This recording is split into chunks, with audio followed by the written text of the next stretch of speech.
Hey, let's see if you can beat Sky's score there, 54K. Not too shabby for a first try there. So go out and compete in PvE today. Again, exclamation point locations in Twitch chat will get you the link that you need. Now let's turn our focus, of course, back to tonight's competition. We're ready to go. The teams are getting in the lobby. Our casters are hyped for the fun, so I'm going to get off the screen here and kick off the final week here of Series E Apex Legends. Series E. Series E. Series E. Series E. Series E. Apex Legends. Apex Legends. Series E Apex Legends starts right now. And now we're seeing it once again, just like Game 2, slowed down, but Fury time and time again. And geez, if they think they're winning it, chances are they're winning it. But it gets thirsted by Zera Tricky as Hakilo is going to come around the corner with the spray, and now it's just one player alive over here. And this was.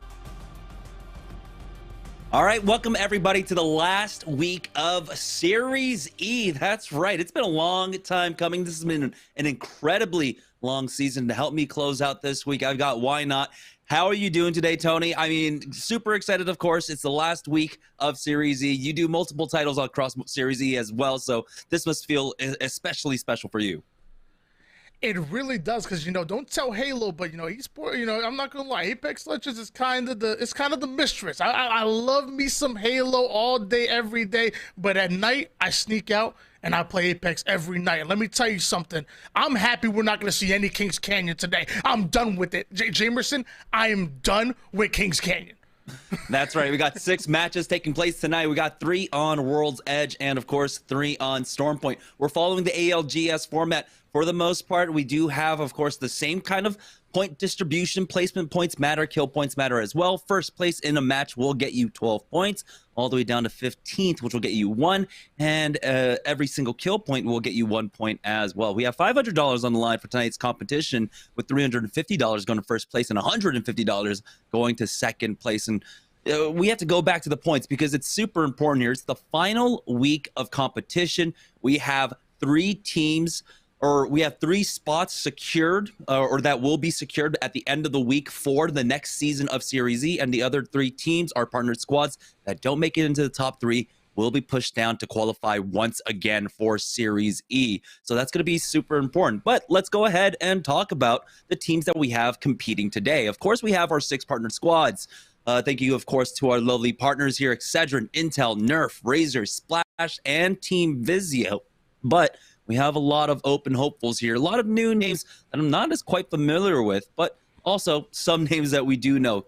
Players like the 5-4 squad, Crummy, Champ, and Drago. We got Oxygen coming in with Kubsky, Protectful, and Aiden, along with Twisted Sin, who have been making their name known here in Series E, along with Renegades. Okay, Renegades competing tonight. Okay, I was going to be really excited. I've seen Twisted Sin a little bit in Halo as well and other esports, so really excited to see them have their foot in the door here at Apex. We've seen Protectful quite a bit, like you said before. I do see Klain on 2 brains, 1 controller as well. Even like you said, Crummy on that 5-4 squad. So lots of teams I'm excited for, but also the partner squads. I want to see Vizio putting in that work week after week. They always seem to impress me, and the same with Intel as well. Intel can compete with the best of the best, so this open night is going to be absolutely incredible. Yeah, and you can see how close the teams are on the bubble. First and second place spots look like it is absolutely locked in between Team Vizio and Team Intel. And with Team Intel not having quite the performance that we expected, their reign of terror on open nights being ended last week, doesn't seem like they'll have a shot to try and sneak away that first place spot by the end of the season. But for Team Excedrin, they cannot rest at all. They have less than a 44-point lead over Team Nerf right now. And over the course of the next 2 nights, Team Excedrin, Team Nerf, those are the 2 teams that we're going to be looking at. Absolutely, that's a tightly contested race, and although Intel doesn't have that first place spot, like you mentioned before, that top 3 is going to guarantee that, I believe, going into next season. So they should feel somewhat safe here. But like you said, Excedrin only a few points ahead of Nerf. I'm gonna make sure I keep my eyes on them literally all night long. Why don't you tell me a little bit about this Excedrin squad while we're waiting for the lobby to come up? Yeah, it did seem like that Team Excedrin are bringing in a new third, Jelly, coming in for them. Jellied Corn, I believe, if that was his full name from what I can best remember. So coming in with a new third player, especially at the end, could be a little bit risky, seeing as how, you know, if something doesn't clash and all of a sudden you're knocked down to relegations, that could be a pretty bad sight. 44 points, though. Team Excedrin are good with the leadership of Kim Chi Lee, with his IGL calling and how they slow play and macro play, of making sure they get about 5-6 points per game. That's kind of their MO at this point, especially in the later half of Series E here, where they continue to maintain their consistency, get their placement points. They're not the highest fragging team, but they like to get themselves into top 3, top 4 positions on almost every game that they play. And of course, we know that here in Apex Legends, once you get up to that top 3, top 4 position, the kills generally come your way anyhow. So that's, I believe, what's going to be their kind of keys to victory and securing their spot here in the top 3. Team Nerf, though, did give them a scare last week. During open night, Team Nerf able to take a really great open night, put up a lot of points, close the distance between them and Excedrin by about, I think, 38 points on open night last week. But we saw that Team Excedrin, with their tenacity, with their continued play and their focus on the macro, were able to stem the bleeding a bit on the pro night and make sure that Nerf weren't able to catch up to them. That's what Excedrin is going to look to continue to do. They have a 44-point buffer to work with over the next 2 nights. If they can maintain their consistency, as long as they're not dropping and bricking in games and getting 0 points, I think they might be able to secure this top 3 position. Yeah, I remember the last time I was here, I was talking to Dia, and Dia mentioned that how aggressive, how Excedrin can be.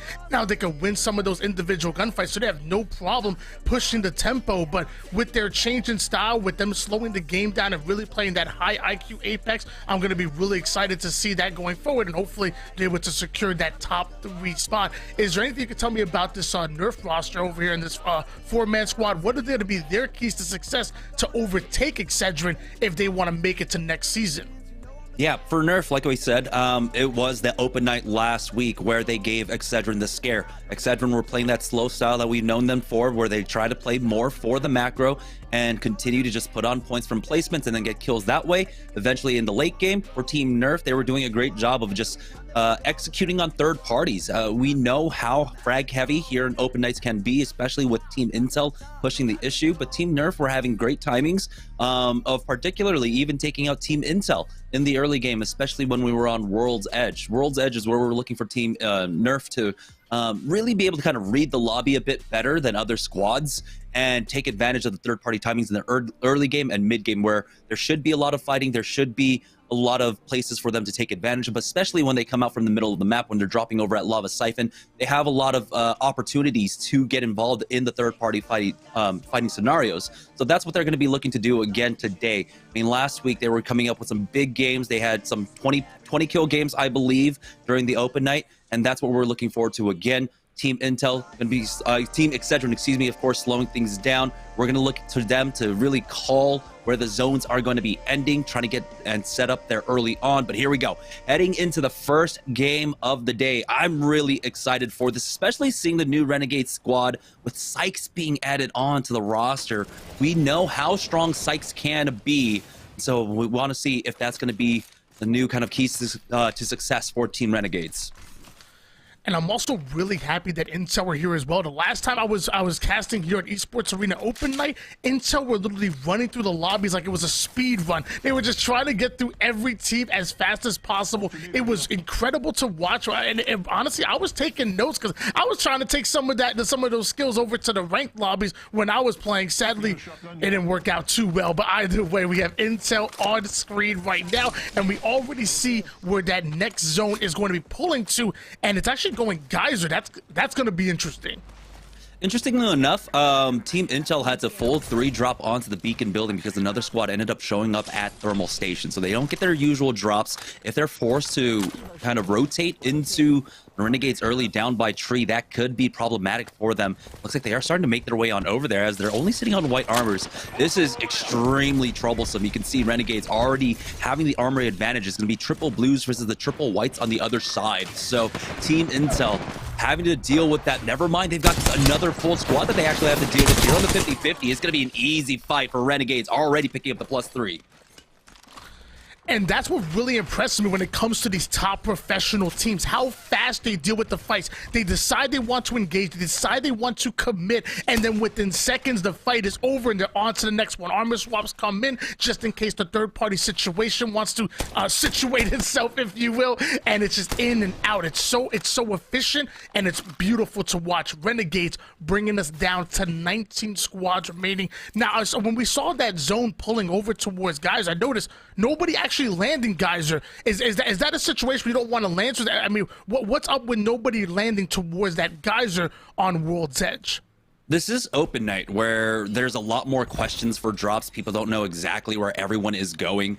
And so we do have like some POIs that won't get taken in map number 1, but I expect for the teams that, especially whatever team that ended up dropping and going down to Renegades there, might look back at the VODs and be like, okay, we have to go somewhere else. We cannot contest for tree. We're just going to get no points again. And so if they notice that, they will be able to take that. And so that shouldn't be the case. Hopefully going into game number 2, they've got another 20 minutes here to really look at the VODs and realize that's happening. Now this ring is pulling over towards a little bit towards Geyser, but we're expecting it's going to be a lava siphon circle more than anything else, maybe ending up on basically around these buildings where Team Nerf are currently set up right now, just to the edge along that fence line. Asura spots out one from the skies and gets a good tag in, and it's going to be super important for Nerf here just to make sure that they maintain control over these buildings. Now they might try to play a little bit further back to go back for that beacon building, and it looks like they are starting to regroup for that.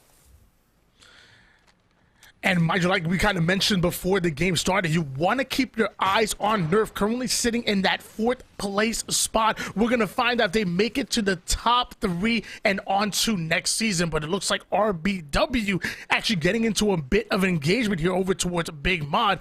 Our Pathfinder player trying to catch an angle into finding a blue armor swap that might come into play in case he gets cracked. But they're currently just looking for that enemy team who's currently holding down that 2nd floor, and looks like they're about ready to collapse. Yeah, Path Octane, not something that you see often. I haven't seen that combination in some time. So they do have a lot of mobility, but can they use that here in Big Mod? It can be extremely difficult. We do have Team Intel going down. So the 5-4 club ending up picking up those kills there onto Team Intel. That was the squad that was actually contesting over at Thermal Station. They're the ones that got the main side of Thermal. They probably got the better armors, everything in that engagement. But here's the opening now. RBW get big crack though. Snips is going to be the first one to go down. Now Karen left to back off with Sidekick, the only one remaining here. So 2 members of RBW already getting cleaned up. That mobility not quite working out for them. Up against the caustic control over these buildings. It's a 1v3. He's going to try and take it. It's a 1v1 now. Treesmos Joe, the only one up, but he gets caught pulling out his other gun, and he gets punished for it. So Psychic keeps his team alive, and we'll get them back up. Things weren't looking that good for RBW for a second, but they clutch out that fight and they live to see another day as we're down to 17 squads. You're going to see what Splash are up to at the moment. 30-30 repeater in hands of our Gibby player, but still having white shield. Luckily, only 60 damage away from upgrading that, but I want to see him upgrade to at least blue before he truly engages in this next gunfight here. Splash Casellas has been trying out this Watson for a couple weeks now. Not been able to find quite the success that he wants with it, but maybe this is one of those zones where it can work out. These buildings were particularly strong during the Watson meta for her to set up for. We'll see, as they do have a squad over at Grandma's house across the ways, and another one even closer. That's going to be a Crypto in play, so they've got to be careful with that. Crypto, a natural counter towards the Watson. Let's move this way. Love this 30-30 repeater in the hands of our Gibby player here. And once that G7 scout hit the care package, it really kind of nerfed our Gibby players. But look, them finding a home with this 30-30 is really nice. That 3x on is definitely going to net him some early damage, and he still has his ult ready in case they really want to collapse on this team in front of him. But it looks like there's a player trying to rotate out, and it looks like he's taking a bit more than he tried to chew there. Luckily, he's able to get in the building and play the battery quick. Actually, decided to go with a Phoenix kid, but looks like Splash want to make a move. They just keep getting cracked. Yeah, we're seeing how this squad isn't used to playing with the Watson. There are small mistakes that are being made right now. They're griefing their own doors with the Watson fences and such. So they really do have to kind of keep that mindful. When you're trying to hold buildings, you need to make sure that you have every single line of defense. Losing their doors, not having fences, that will easily spell your defeat. Luckily for them, though, even though they're trading away this damage, they do have the Watson generator here to just regen for themselves. It looks like they might be out of charges. I don't know if Oe Senpai is down low to try and get that charge quite yet. But Casello should be able to build up another generator for him to use that. Ooh, looks like X-Set might have been pushed there on Grandma's house. They already got a knock onto one. As Casellos picks up a knock onto Chrono there. X-Set losing out on a few. And so looks like Convoke Esports picking up a couple of those kills, but now the third parties are coming in.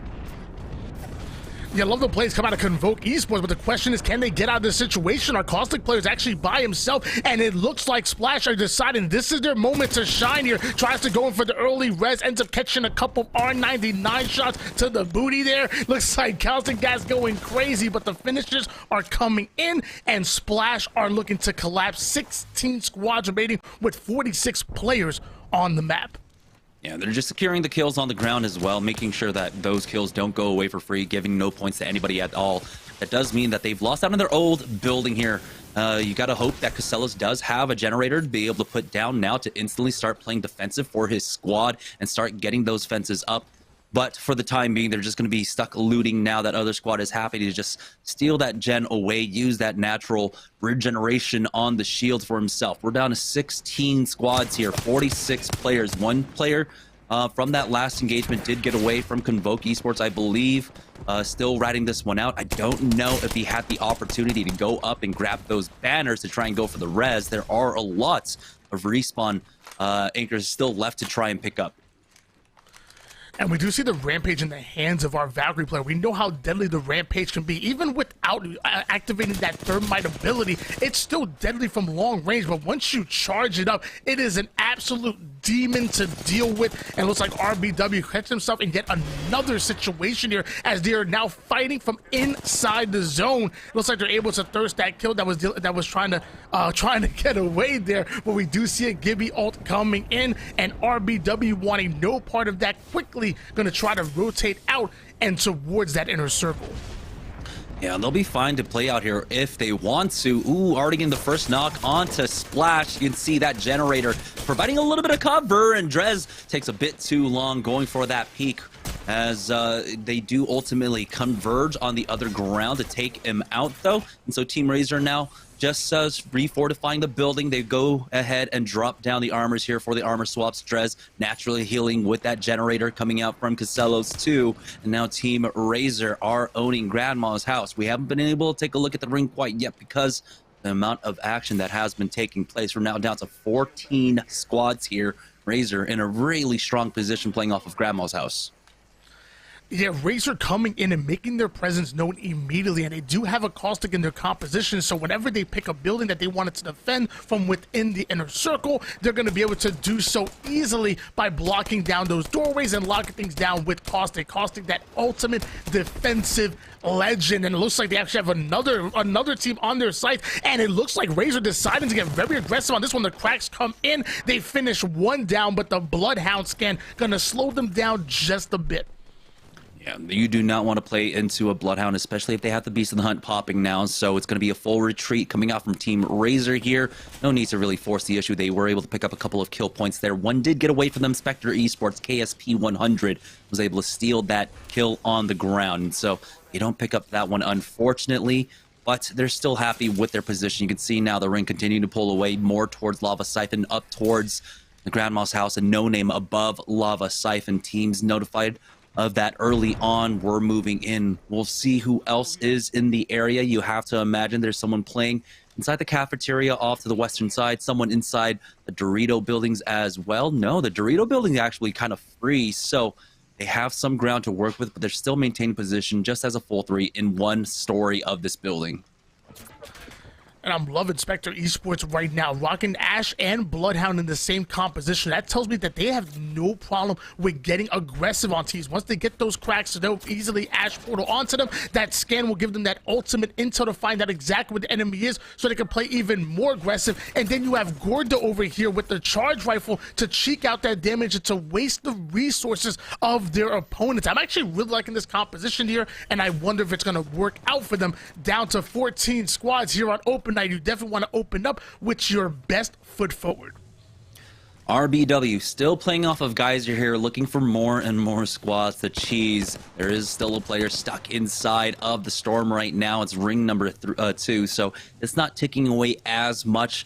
So people should be able to survive, especially with the replicators in play. You'll be able to get those med kits and indefinitely stay inside this ring until it starts closing up. Gordo, who we were on board with just a moment ago, ends up picking up another kill. It looked like it was a rat, so we're now down to 13 full squads remaining. RBW quickly rotating out, and now we're seeing exactly where the storm is going to be pushing towards here. It's right outside of Lava Siphon, like you predicted earlier. We do see a couple of teams within the inner circle, but we also see a few ones that are going to have a couple of long rotations to get towards that hill. RBW really not one of them. RBW having one more player to deal with. Peacekeeper shots coming in. Finally, that player going to get knocked, and a quick finish animating him. Little bit of BM right there, but luckily he's going to be able to get his shields back. The Snipes Jr. Nerf were able to call this ring extremely early on. They set up for those buildings there and do have pretty decent control over it. And I don't know if there's going to be too many teams actually contesting them for that. It's so difficult to, once you have the lobby thinned down like this so early on in the game, a lot of teams will be free to just kind of get some shots off onto you. Down over at Lava Siphon, though, the 5-4 squad has made their way on in towards that northeast side of Lava Siphon. Their building is in for the next 2 zones, but going into round number 5, they will more than likely have to move. But for the time being, this is a decent halfway spot. They have to back away. A lot of nades coming in, even the Nox gas grenade. Oh no, Drago might go down, but you can see a beautiful angle being set up there, stopping Oxygen as they're forced back. 2 players cracked and dropped down to about 50 HP. Good hold coming out from the 5-4 squad. And I'm really surprised Champ was able to get out of that situation alive. I mean, the nades were flying all over the place. They didn't even have the Q to get out of it. And then Oxygen were looking to collapse on him. But like you said, amazing defense coming in. And now the question is, how long will they be able to hold them out? Because Kupski clearly has them in his sights, and so do the rest of Oxygen Esports here. So it looks like as of right now, they're going to maybe have a little bit of a gentleman's agreement. They're going to hold the low part. Oxygen Esports are holding the high. Nobody peeking in just yet. But eventually, Kupski want to sick that R301 and shots into him. Catches a couple feet shots, and now going to quickly back down to play his life. Yeah, the timing for that push coming out from Oxygen Esports was simply for the fact that they had a Nox gas grenade to play off of. But oh boy, 5-4 is going to try and turn this around onto Oxygen, and this fight has to happen. I'm glad they're taking it earlier rather than later, when they know that they're going to be forced out of this position with the ring pulling away from them. And so for Oxygen Esports, it was trying to play around the Nox gas grenade, get it back. By the end of this zone, they should have that Nox gas grenade up again, and then they'll be able to fight for the lower floors. That's what they were going for, trying to have 2 fights at this, 2 opportunities to try and evict this squad. And there it is, the connect coming out from Protectful. They got Drago down, and now Oxygen should be able to start pushing forward. 54 damage left there. They're about to get the bleed out on that Jibby. Drago should be going down. Bubble out coming out from Oxygen here as they continue to push in. It's the 3v2 advantage as well as they slide in for a big 99 connect on Protectful. Where is the rest of the Oxygen squad? They're playing so tentatively here. They don't want to throw anything away, and you can see why Excedrin were showing up for the third party. And so no one actually going down. Drago ultimately does get thirsted. Renegades finding some shots there. Madness with that R301, taking out a player from either side. Gotta love the discipline coming out of Oxygen Esports right there. I mean, they wanted to get aggressive right there, but they had the awareness that a third-party situation was coming in, so they played it a bit slower, were able to get towards that high ground. But now we have Renegades on screen, specifically Pow Pow with that triple take in hand, looking to put down some damage, holding on to his height, holding on to the edge of circle, and 21 seconds before round 4, his storm is going to be coming in. Now we have a Valkyrie deploy, a team just trying to get away towards the western side of Lava Siphon, where you can play off Jungle Gym maybe, and a few other areas in that position. No Name and Grandma's house, you can see just a little bit in, and so teams are holding that position for now. They will be forced down. The bridge, all of it is in as well. Spectre Esports making their way back on over towards that bridge side. They've got to be careful, as on the kill feed, we're seeing Renegades picking up massive amounts of kills just from Free Fire, but as Spectre Esports drop down, RBW seeming to be one of the forces to reckon with here in the open nights, but they're getting punished themselves. KSP, with the help of a few others, are able to take out 2. Now Team Vizio coming in for the third party. Can they go in, secure these thirsts on the ground? A lot of fighting taking place across the map currently as round 4 is closing. And Vizio going back to having that lobe in the composition here. We've seen them experiment without it, but I'm so happy they brought it back home here. But currently holding onto low ground. Meanwhile, Razor sitting high and proud. A couple of cleanup shots going to come in. Looks like 7 squads remaining at the moment as we're on board with Mambo's looking to fortify this area here. 2 red shields, a gold shield, height advantage. Probably looking good, probably smelling good. Razor having everything going for them. Yeah, they have one of the best positions in the zone right now. We have multiple squads playing south side, playing off of the main building inside. Nice connect with that final shot of the Craver onto Davis Wave, but the bubble is going to be there, and so they cannot punish that one. But they do put the fear of a Craver into play. So a lot of teams are going to be wondering, is that Craver still around? We know that there's no more shots left in it, but they'll give Razor a lot more respect just because of it. Below them though, Dre spotting out an entire squad. That should be Team Vizio underneath them, as they're almost getting the crack there, forcing out a bubble alone with that Rampage. It is a fully decked out one, and he's just waiting on the timings. He wants to toss in that nade, but he knows he needs to wait this one out. And you talked about how powerful this position is from sitting up here. You talked about this being God spot, especially when you have that caustic dropping those shields. You're seeing it right here. Our Gibby player raining down shots with the Rampage, backing down just a bit, but going right back onto the offense as Razor are still looking comfortable. Luckily, our Gibby players are to back down and play a battery here as we're still down to 7 squads on the map. That circle going to be moving in. So what is Razor's play from here? Are they sitting? Are they going to stay here going forward as far as that next storm that's going to be closing in right now? Or are they going to have to relocate and move from this ultimate positioning here? They're good. You can see that the 6th zone will basically end at the exit of this tunnel, at the exit of this bridge. So they have no issue staying here at all. Vizio versus Excedrin on the low ground. Excedrin with an easy clap, taking them down.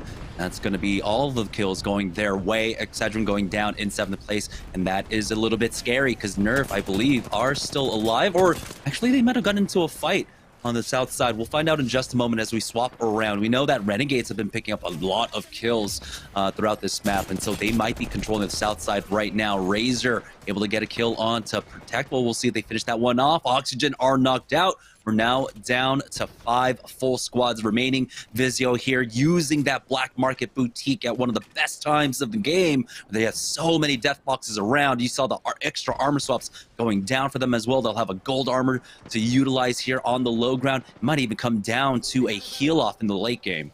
Let's go this way.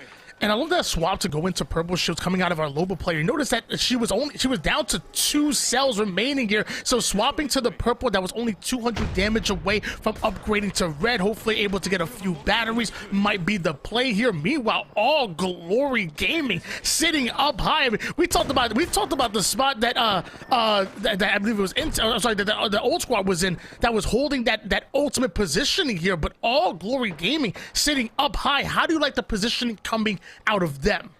This is going to be a pretty bad spot for them because they have to deal with the squad DXT right underneath them.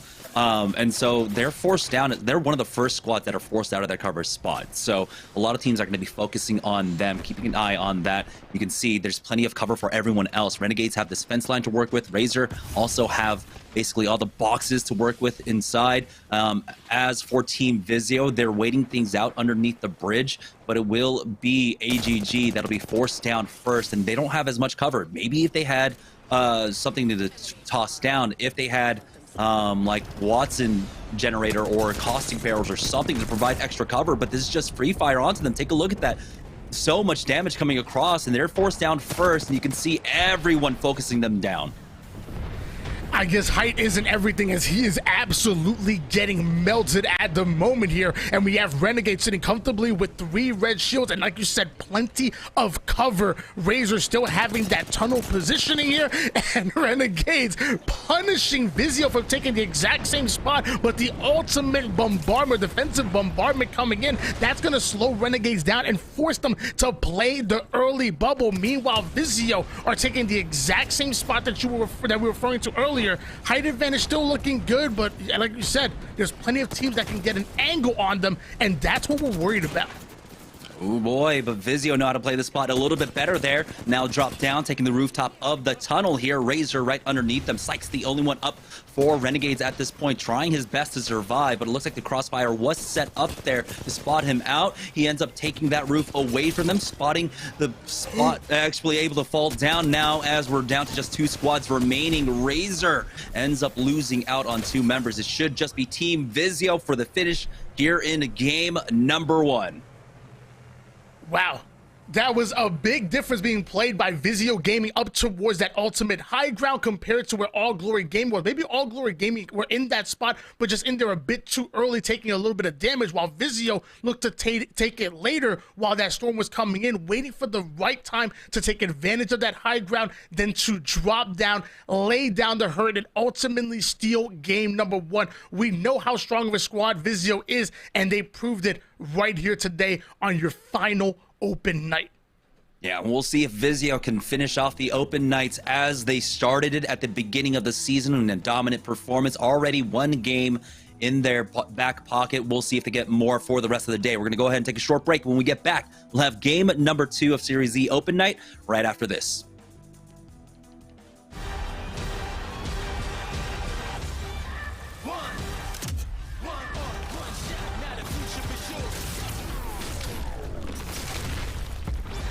Verses coming daily under pressure.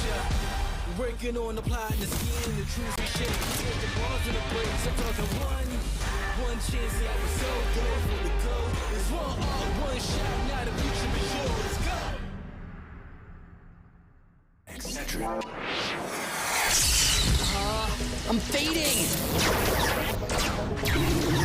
One bad headache can crash your entire game. Excedrin relieves headaches fast. Excedrin, game over for headaches.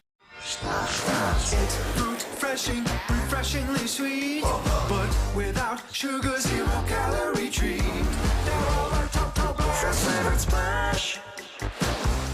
It's fruit freshing.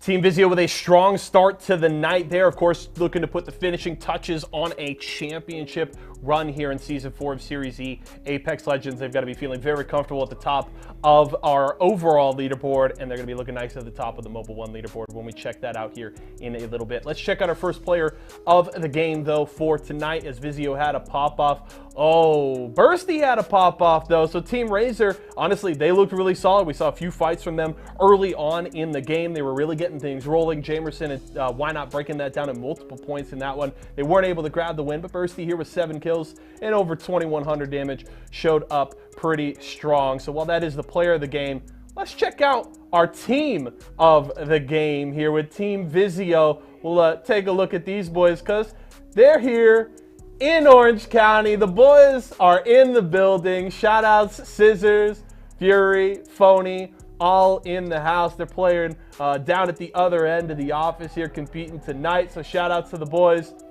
showing up and kicking the night off with a dub. Well played to those gentlemen, and they've got to, again, be feeling great with the way they've shown up this season, and they're looking to put up maybe another big W on the board here tonight. So that's a good start for Vizio. We'll see if anybody can catch up to them. Plenty of time left, still 5 games here in the night, so we'll see how things shake out. We are going to go to a quick break right now. Before we do that, I want to remind you folks, if you're looking to grab yourself maybe a brand new Vizio TV, maybe you need a new Razer mouse or some Splash to keep you hydrated while you are gaming, you can grab products from all of our partners here at Series E over at walmart.com/esports arena. So head over there today, check it out, and grab whatever you need. We're going to go to a break right now. When we come back, we'll check out the first Mobile One leaderboard and get ready for Game 2.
Welcome back to Series E. Just before the break, we had Team Vizio taking a big dub. I mean, we get to see why. They're basically playing on land. They're over there at the Esports Arena HQ in Southern California. So great to see a W coming out with a huge dub of their own. We'll see if they can keep that up. It looks like, though, they are firing on all cylinders right now. Why not?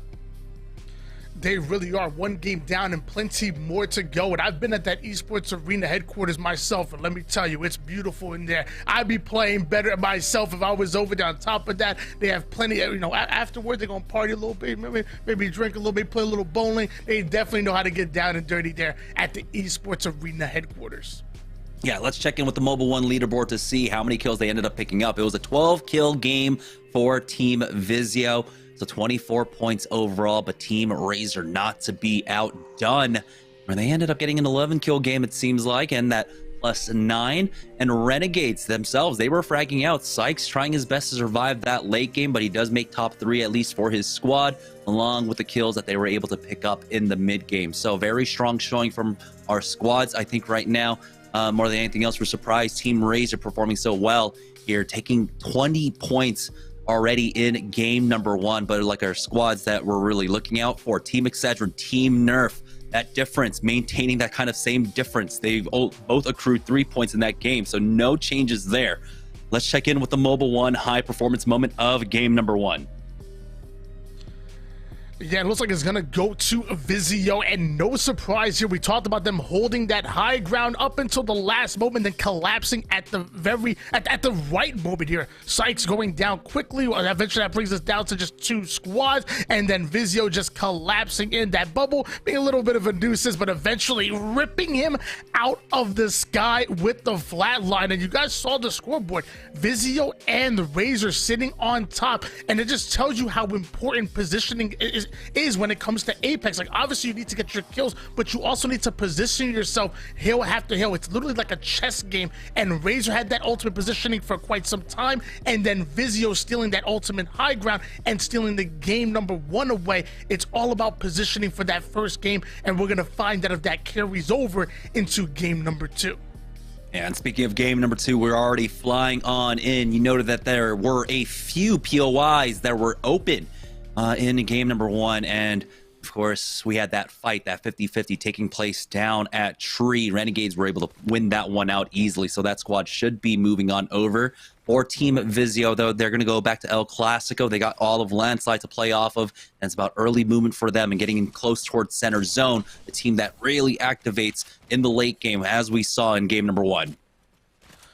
And one thing, Naughty just brought up in the chat real quick, I mean, saying that Intel actually goosing that first round, and I promise you that is not going to happen again. We know how strong of a squad Intel can be, so I expect them to put in that work. And the same for Vizio, already crafting early, find themselves some blue armor, but High Peak Esports looking to engage early. Bubble already down, and they're already looking to collapse and looking to engage. I believe this was the squad that challenged that tree in game number 1. And so they end up going down towards launch site, taking another 50-50 just up against a different squad at this point. Only white armors for them, and the way that they moved in, it didn't seem like they got center control. So the squad on the other side should have been able to take center control, get the better armors there, and then fight back once they have the weapons that they're comfortable with. For High Peak Esports, they are starting to back away, look for other things, at least getting some additional ammo, which they were pretty low on. But for the time being, it looks like both squads are just backing off of this one.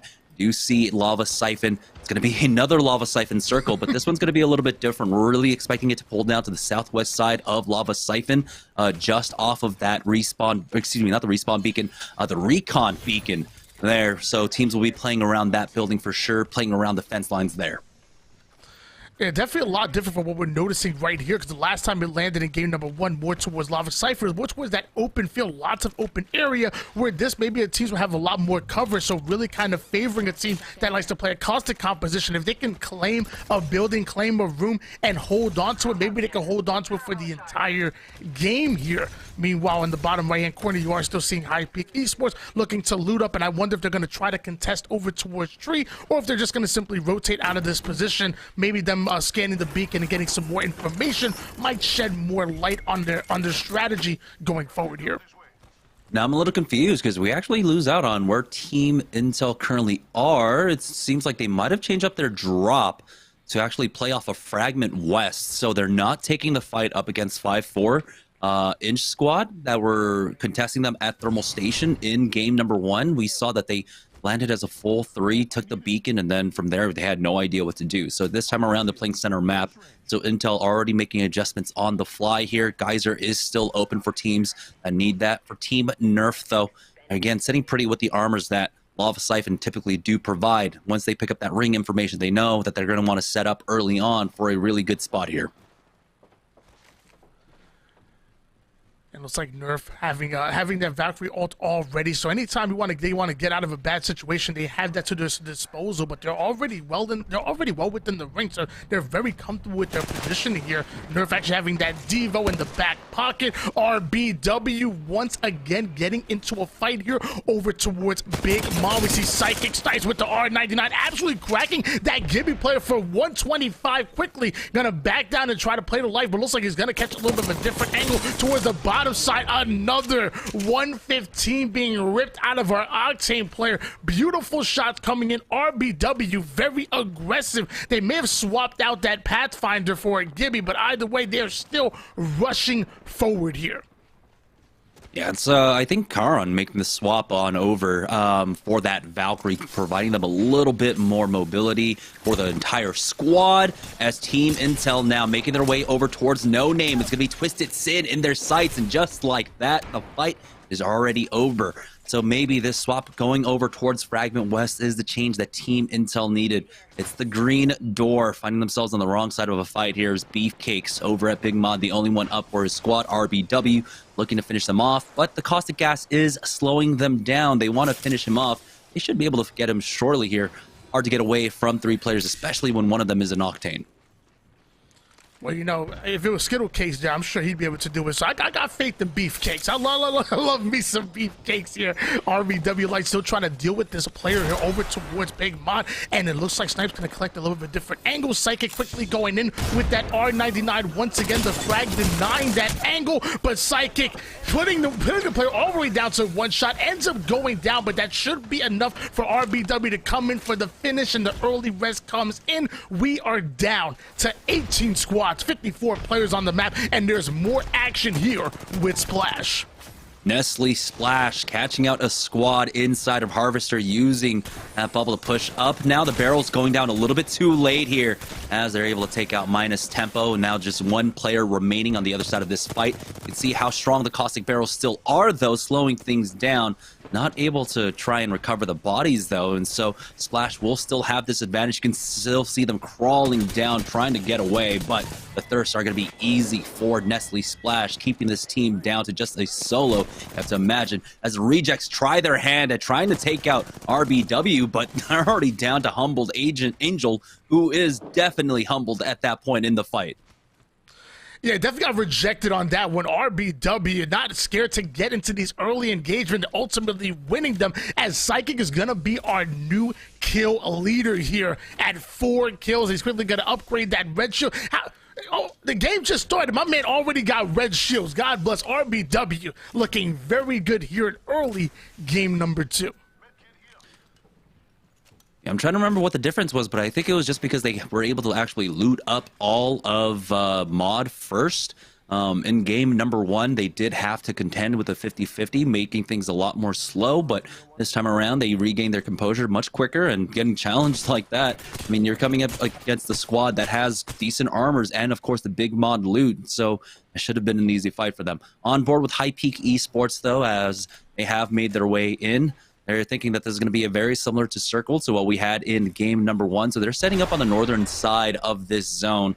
We'll see what other teams think of it. There are other squads here actually taking the other buildings now just outside. So they're expecting this one to play fairly similarly. Junhara taking a lot of damage there. He's got to be careful as popping that bat now. They don't have doors to play off of. A lot of them have already been griefed. It's going to be Kavoke Esports on the other side of this one.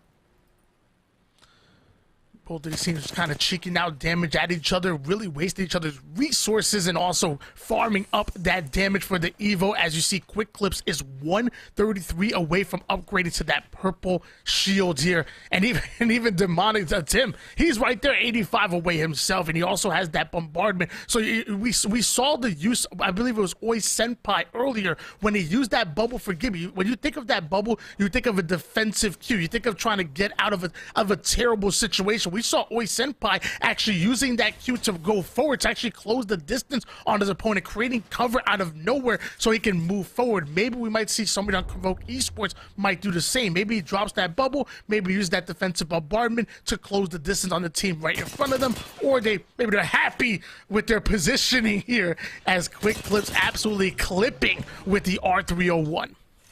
I think it's kind of telling, though, that a lot of our center zone squads aren't up here on the northern side of the zone. They're expecting this to pull down even further, which I'm expecting the same. And so Nerf, when they got note of the ring in game number 1, they instantly moved into this position. They're not here. They're somewhere else along the map.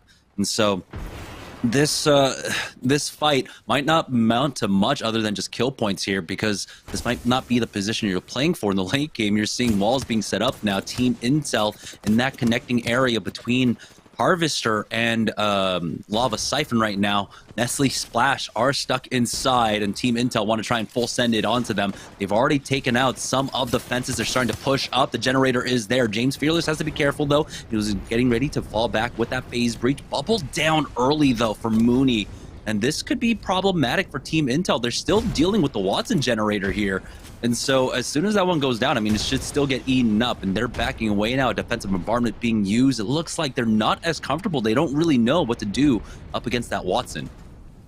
Yeah, I could tell the frustration coming out of Intel from here. You know, they want to grind forward. They want to get aggressive on this team. But the Watson, almost by herself, just defending off that area. So it looks like they're going to go in for the generator, try to eat away at the resources. The Spitfire getting maximum amount of value. And it looks like it's only a matter of time before Intel are able to get the opening that they're trying to create here, so they can also try to push forward. I wonder if that team is going to continue to hold the choke, or if they're going to quickly rotate out. But no, they're still there.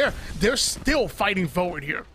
It's a Watson, though. You always have to be careful that another generator goes down. All you need is that one ultimate excel, but they're using this timing. It looks like they were not able to reestablish their footing there. Team Intel continuing to push on in. Impulse falling back as Fearless needs to hit up a bat. You can see Splash still trying to fight back around this one. Bubbles down from either side. I don't think Mooney had enough ultimate excels to get another defensive bombardment down. Team Intel are going to go ahead and call it on that fight. Good call from the Intel side. That fight was already a minute too long, so they're just going to start moving in for the next spot, maybe backing away, hoping that a mistake happens. But there it is. Another generator going down for Casellas, and he's popping another ultimate excel just in case it gets cleared. He'll be able to toss down another one. And, we talked about how important positioning is in game number 1, but positioning also important if you are, defensively, but also almost as important if you want to get aggressive as well. One thing I noticed about Intel is that they're a hyper-aggressive team, but they love to play towards the edge of that circle. They like to play with the storm behind them, as far as the danger zone behind them, and only having to worry about what's in front of them. Probably one of the reasons why they're able to get so aggressive is because they're comfortable playing the edge of each and every one of these circles. But obviously, Splash very comfortable with defending this positioning here, which, to be honest, the way I'm looking at it, doesn't look like all that defendable. But I guess when you have a Watson, anything is possible. Yeah, the Watson, of course, already negating the Gibraltar ultimate, but just a natural landscape, the fact that that is kind of inside of a valley there will block a decent amount of the of that ultimate as well. Team Razor setting up here on the northeast side of Lava Siphon right now. Remember, this is our second place team coming out from game number 1. Renegades setting up on the southwest side. Again, this is so telling. Renegades have one of the highest priorities and rotates for this zone, and they end up sticking to the southern side of Lava Siphon. So we're really looking for this southern pole going down a little bit more to the south side of Lava Siphon. But with this next pole, I mean, it's indicating that it might even come over towards where Renegades are stationed. Well, it looks like we won't have to wait long to find out. I mean, 1 minute and 46 seconds on the clock here for round number 3. Meanwhile, we're on board with Renegades still sitting at blue shields apiece, but it looks like they also have their ultimates ready. So if they need to Valk out of this situation and redirect or reposition, they're going to be able to do so. If they want to get aggressive, they have that defensive bombardment coming out of Gibby. And then also to either get out of a situation or into one, that Ash portal is absolutely insane. So much value you can get out of the Ash portal, especially how fast that it comes in. Meanwhile, 5'4" squad coming in. Hey, they may not be tall, but they certainly play like they are.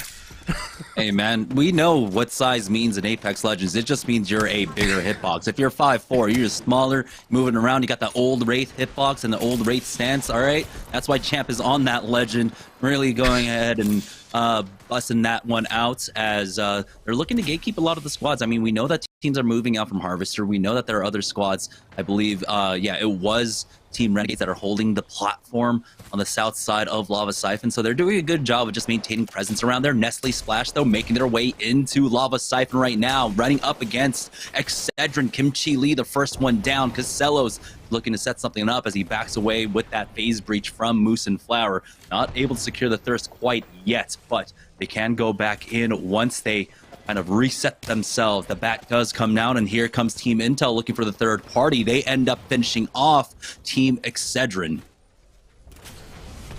Onward now with Fearless of Team Intel, and they already finished off one squad, but they're not happy with that, so they're going to quickly loot up. The bubble comes in, and I promise going to get aggressive again, and this is where the game gets really interesting. Moving into round number 4 with 14 squads remaining, there simply just isn't enough real estate for all these different teams. Everybody's going to be fighting for the same positioning, so ultimately every move will matter going forward. One false move, and that can be the difference of you placing within the top 2 or getting sent to the lobby earlier. Intel ripping off a couple of shots with the wingman, specifically Fearless, because it looks like they have their next positioning, at least their sights on their hands, and they want to take this bridge as the pings are going down.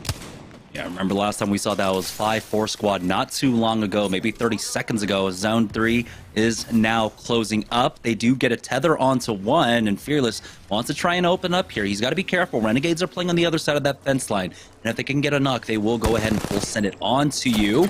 James Fearless getting some decent damage off. He does have that gold armor, so he can actually tank up a lot more, but he's getting full sent on now, doing so much damage before he backs away. Champ ends up going down. Renegade stealing that one away. No one going down on Team Intel quite yet, but there it is. The knock onto Fearless. Drago picks that one up. Renegades should be looking for an opportunity to try and push in here, as this fight is taking so much longer. Renegades come in for the third party. That's going to be Intel out along with the 5-4 squad. Intel looking to get froggy, and Renegade's going to send them leaping over to the lobby screen. Beautifully played by Renegades. I love the fact that Fearless was playing that high ground, putting down as much damage as possible, and then sneaking out towards the bubble to play the rest. I thought that was well played by Fearless, but eventually he ends up getting caught in a 1v2 scenario. He was the first one to go down, and Renegade simply taking advantage of those numbers there. Beautifully played by Renegades, going to send Intel packing a little bit earlier than expected once again, but luckily it's just game number 2, and we have plenty more Apex to be played. 12 squads on the map, and we're on board with Vizio, and I believe on the other side of them right now is Razor, so eventually they may be forced to fight. And see the ring continuing to pull into Lava Siphon now, right in the smack dab middle. So a lot more teams were expecting this one to go down further south, but this one stayed centralized onto Lava Siphon. For Team Vizio, though, they're able to play off this position.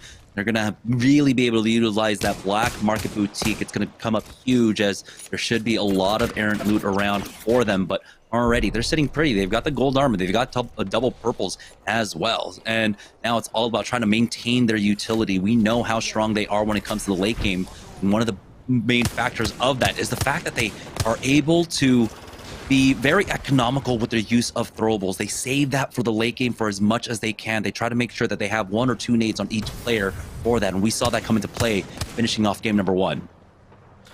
And that's one of the values that Loba brings to this composition. I mean, they should never have a lack of resource, whether that be blue heals or whether that be ultimately throwables, because we know how much damage they can do, especially if you're looking to close the distance on your opponent. You throw in those throwables, you do that initial damage. You also can use, I guess, that screen clutter or that as a distraction for you to push up on your opponent and ultimately clear out these fights so much quicker than if you don't have those grenades. And one thing that makes it possible is having a Loba on top of that. If Scissor wants to take high ground as a Valkyrie player, Loba can come right, Fury's right behind him with that brace. If they want to take a roof, they can do so in an instant. I love this composition coming out of Vizio, and it looks like we're about to see it in action because the pings are going down. They see the bubble, and they're waiting for the right moment, maybe waiting for a knock before they make their presence known, and the shots are coming in. The car already ripping shields, and here comes those nades that you were referring to. Sykes able to pick up a few of those kills as well throughout all that. So Renegades again finding the mid-game kills for themselves. Now it's all about that finish for the new Renegade squad with that recent addition of Sykes as their third, already paying off for them, as we do have a number of fighting right now. Team Razor Mamba picking some of those kills up right now as Vizio ends up pushing in and up cleaning off High Peak Esports. Nerf still alive in this one as well, and Excedrin do not like to see that. Remember, they both ended game number 1 with 3 points each, so no headway was made either way, but Nerf already outplacing them, about to outkill them as well. So this is Nerf's final opportunity now to start really closing that distance with Excedrin. 2 days of play left here in Series E. Still on board with Vizio, and here we go. Scissors taking quick high ground. Meanwhile, Razor doing everything they can to defend this positioning. They've done a good job up until this point, but I mean, at this point, they're maybe running a little bit low on resources, seeing only 5 cells left for our Gibby player Mamba. So eventually, they might run out of resources. They might be forced to either hard engage or get out of there. Meanwhile, Fury taking heavy damage, gonna be forced to back down and play a battery. Meanwhile, Scissors getting right into the action. Beautifully played as he knocks down 1, and it looks like Scissors gonna quickly back up and reset here with the rest of Vizio. Early bubble in, but beautiful not coming out of our Valkyrie player Scissors.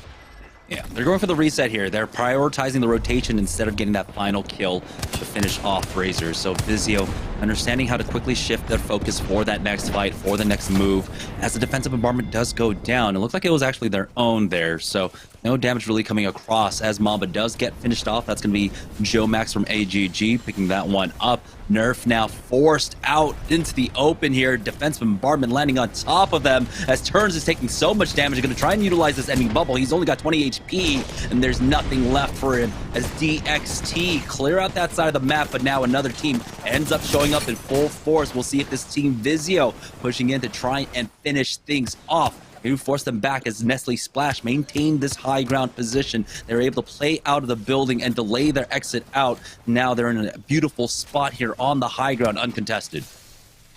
Yeah, Splash is just chilling right here. Rent-free, ain't nobody coming in and taking their positioning. They already have that Watson as well if they want to guard it even better. And you see the generator in there for those extra shields and to block away from the ultimate bombardment. They are big chilling at the moment. Meanwhile, I believe it's DXT looking to finish off a squad here, and Vizio about to hard engage them here in the bubble. Quickly, Fury gonna play those shields. Doesn't even want to armor strike because he wants to keep a hold of that red armor. Still 5 squads remaining, everybody fully loaded as there's 15 players on the map. Yeah, Vizio basically sitting in the center of the zone right now. They just have to force out the squad to their west to not push them here at all, but that's going to be difficult because Splash have that angle onto them. They're actually making an early move, setting up the Watson fences early on. We'll see if they have another generator tossed down as well.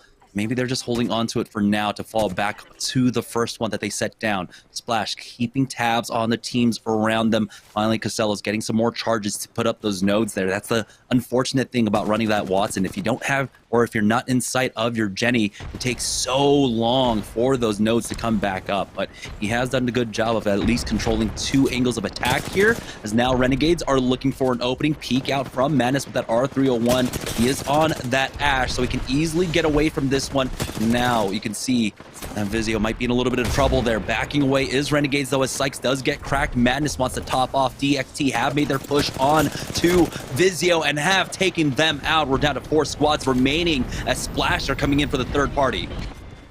Renegades having fantastic position, but it looks like there's a team that wants to deal with them, wants to knock them out of it, as we're on board with Splash. They also have 3 red armors here. This is going to be the final battle. We're on board with our Ash player, Musin follows, and it's going to quickly switch to the Peacekeeper, putting down damage quick as one not going to go in favor of Renegades. The second one going to go down as well, and Renegades taking game number 2. The positioning over towards the back side of the circle as that final hill was closing in turns into the aggression when it comes into a 3v3 scenario, and Renegades very comfortable in that position. Sadly, Splash will drop down to second place. Yeah, it was great positioning coming out from Renegades. They're really controlling that. I think, Nestle Splash felt a little bit hungry for the kill, so going after DXT kind of gave up the positioning for them. Renegades did definitely take advantage of that. It was a great win. Great to see them succeeding so far with Sykes. That does mean, though, we're down 2 games. We got 1 left here on World's Edge before we make the swap on over to Stormpoint. We're going to take a short break, and when we get back, we'll have our final game on World's Edge right after this.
Versus coming daily under pressure. Working on the plot and the scheme. The true side trademark is at the edge of your dreams. I'm talking. Yeah. One shot, now the future is yours.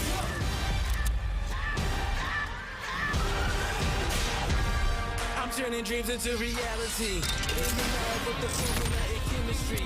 The memories spark and motivate and make the industry shake. Put the balls in the brakes. I'm talking one chance, I was so good for the goal. It's one shot, now the future is yours. Let's go. Excedrin. I'm fading. One bad headache can crash your entire game. Excedrin relieves headaches fast. Excedrin, game over for headaches.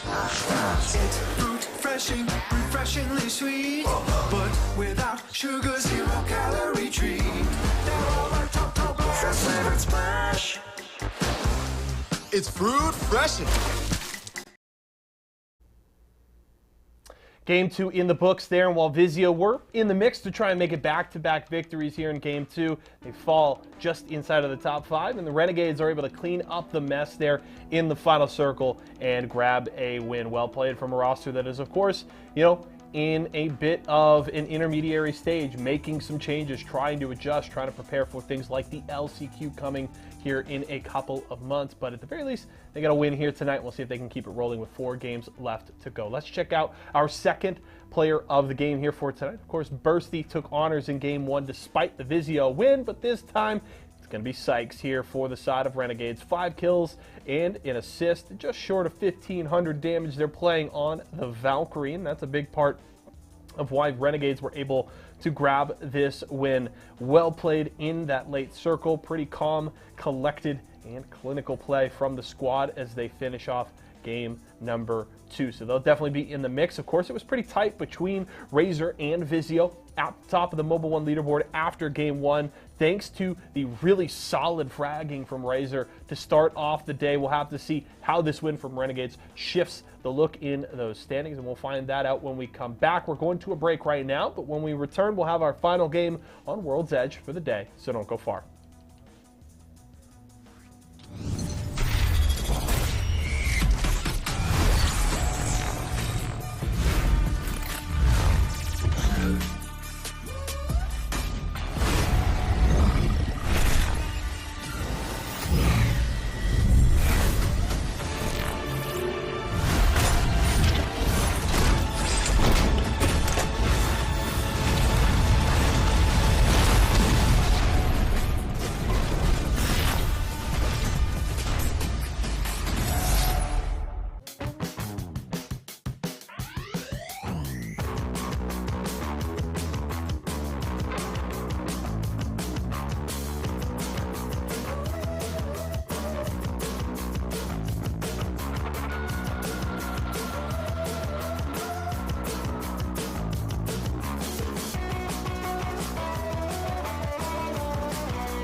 All right, welcome back, guys, to Series E. Renegades with another top finish, but this time it was a win that they were able to secure. They got top 3 in game number 1, which means they should be standing up top on the leaderboard. So let's check in with the Mobile 1 leaderboard to see where they stand so far. And they have taken that lead away from Team Vizio, now with the 7-point lead, with 39 points overall. Team Vizio in second place with 32, and another 7-point discrepancy as Team Razor find themselves in third place with 25 points.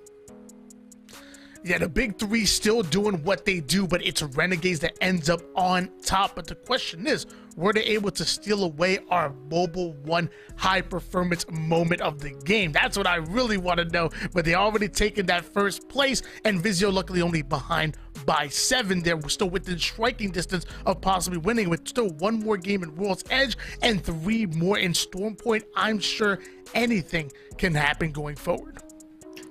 Yeah, and for Team Nerf, they are starting to close that gap up against Team Excedrin. You can see there they were able to put up 5 points in that last game, while Excedrin went down extremely early on with no points whatsoever. And so Excedrin are watching on there as we take a look at our Mobile 1 high performance moment from game number 2. And it's going to be Team Intel going in for this fight. And we were noting it that Renegades were watching on just to the south of them from that fence line. If they saw a knock, they were going to go ahead and come in with the third party. James Fearless does a lot of damage from the get-go here. You can see Renegades getting involved as well, helping them out, but then also being their ultimate demise. Yeah, and again, I really like that play by Fearless, playing that high ground, dropping down into the bubble. He was able to play his life so well, and then somehow gets caught and ends up going down, and Renegades quickly just waiting for that first knock, and then ultimately making their presence known, introducing themselves to that gunfight. It was beautifully played by Fearless on Intel, but even better played by Renegades. And who knows, if that situation goes in favor of Intel, if they're able to defend against the 3-man push or the third party situation, maybe it's Intel that come out on top in game number 2, as opposed to Renegades, the one who wiped them out in that fight. Yeah, the biggest issue I'm seeing from Team Intel here is that, they're taking a lot more unscouted fights now. Back when they were really firing on all cylinders and they were succeeding here on the open nights, it was because they knew when to call it. They knew when they shouldn't be taking fights.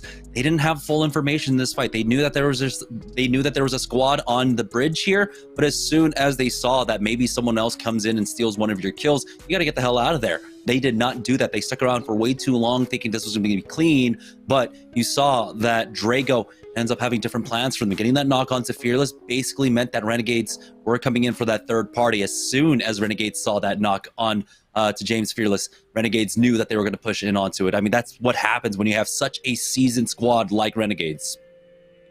Yeah, and like I said, once they got that first knock, it was simply playing their numbers from there. I don't care how good you are. I don't care how aggressive you are in winning your 1v1s. If you're put in a 2v3 scenario, you are at a disadvantage. And like you said, especially against the likes of Renegades. But for the final time, we are dropping onto World's Edge here before we switch over to Stormport on halftime. So hey, if you're a World's Edge team, I want to see them put in that work. And specifically, I want to see Team Excedrin put in the work here in this final game on World's Edge. Like you said, they're trailing behind Nerf. You wanted to see Nerf play a lot better when it came to those third-party situations and continue to get aggressive during the right timings. And we talked about what Excedrin needed to succeed as well. Keep playing high IQ.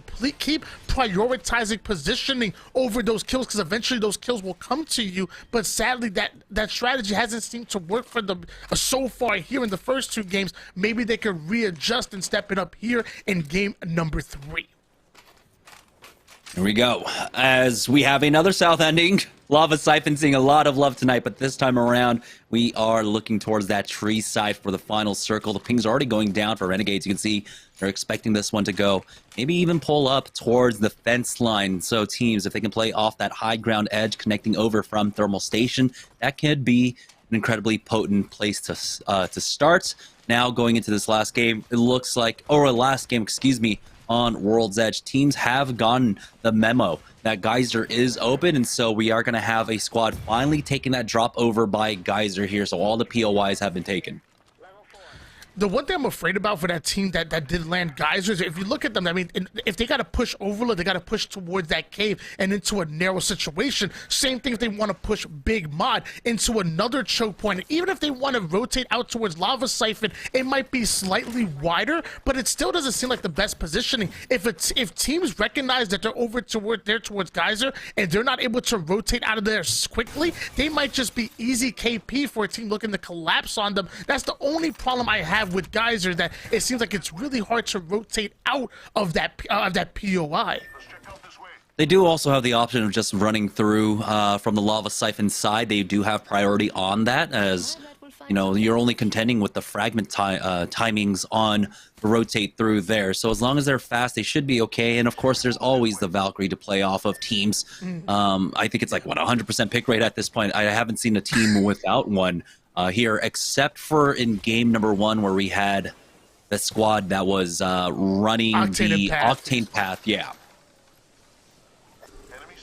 I guess that would be the only time we didn't see Valkyrie. But you even pointed out in game number 2, they cycled into Valkyrie right away, so they realized that wasn't the exact play they were looking to make. Vizio looking to quickly get towards positioning here on towards Bridge, as we saw that hill was pushing more towards Tree, and also they want to get that early positioning on there, especially again with that Loba composition. They are very comfortable with defending a position and gathering resources with that black market, as opposed to slaying out early or spending too much time looting at any one specific POI.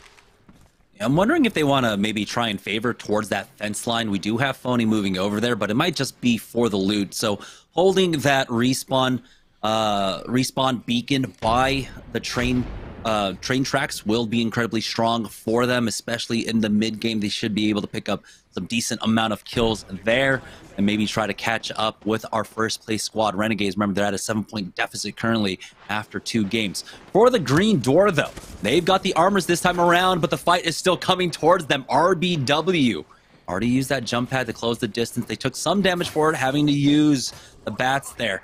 We're looking at Snipes, and we're looking at Psychic Snipes, who was doing amazing damage on that Octane in this fight last time around. Now it's all about trying to retake stock of what's going on around them, how they want to approach this fight, how they're going to push up here. It looks like Snipes is looking for an entryway in.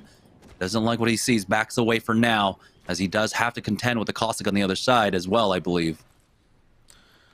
And you know, if my math is correct, I believe RBW currently 2-0 when it comes to this fight, but that team looking to defend still, and Snipes putting the R99 to work once again, ripping out 94 damage onto the first one, forcing him to back down and to use some of those heals. Meanwhile, RBW playing very patient, love the trigger discipline come out of there. They'd have no problem cheeking out this damage, waiting for 1 or 2 cracks for them taking minimal damage, and then they grind forward here. We see the caustic gases start to come in. They're quickly being shot down, and it looks like Snipes might have found a nice little flank here. Opens the door quickly, gets right behind the Gibby player, absolutely shreds him. Peacekeeper out. That's going to be the knock onto the Gibby player, and looks like he's not done yet, using the opposing bubble to his advantage, and now grinding through the caustic gas, but nobody home just yet. Finally finds the Valkyrie, puts down the damage. Peacekeeper is out. 2 of his teammates going down, so a bit of a 1v1. It's him and Valkyrie, but looks like he's able to quickly go in, and we have a new kill leader. RBW Light 3-0 when it comes to attacking on Big Mod.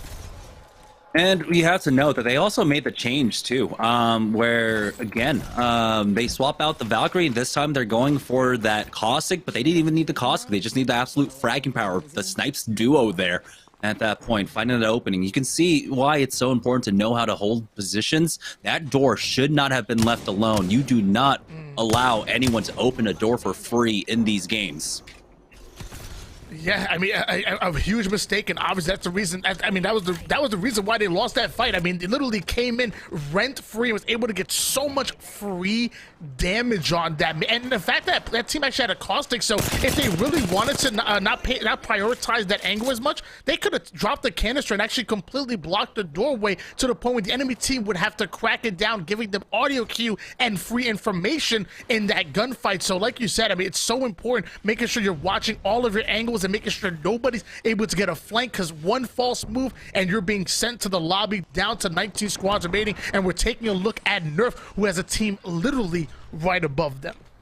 Team Intel doing what they did in game number 2, taking out Twisted Sin early on again. So it looks like their MO is trying to cut off the rotates from the climatizer side, and they do successfully pick up the +3 there, but they need to convert it now. They need to really start to pick up more steam here in the mid game as well. Team Nerf, though, fighting over this building currently, do have a squad of full 3 above them, but Asura on this Caustic is allowing them to control so much ground. You can see how the doors are being controlled as well. They can only be opened from one way. That's how you really want to play off those barrels there.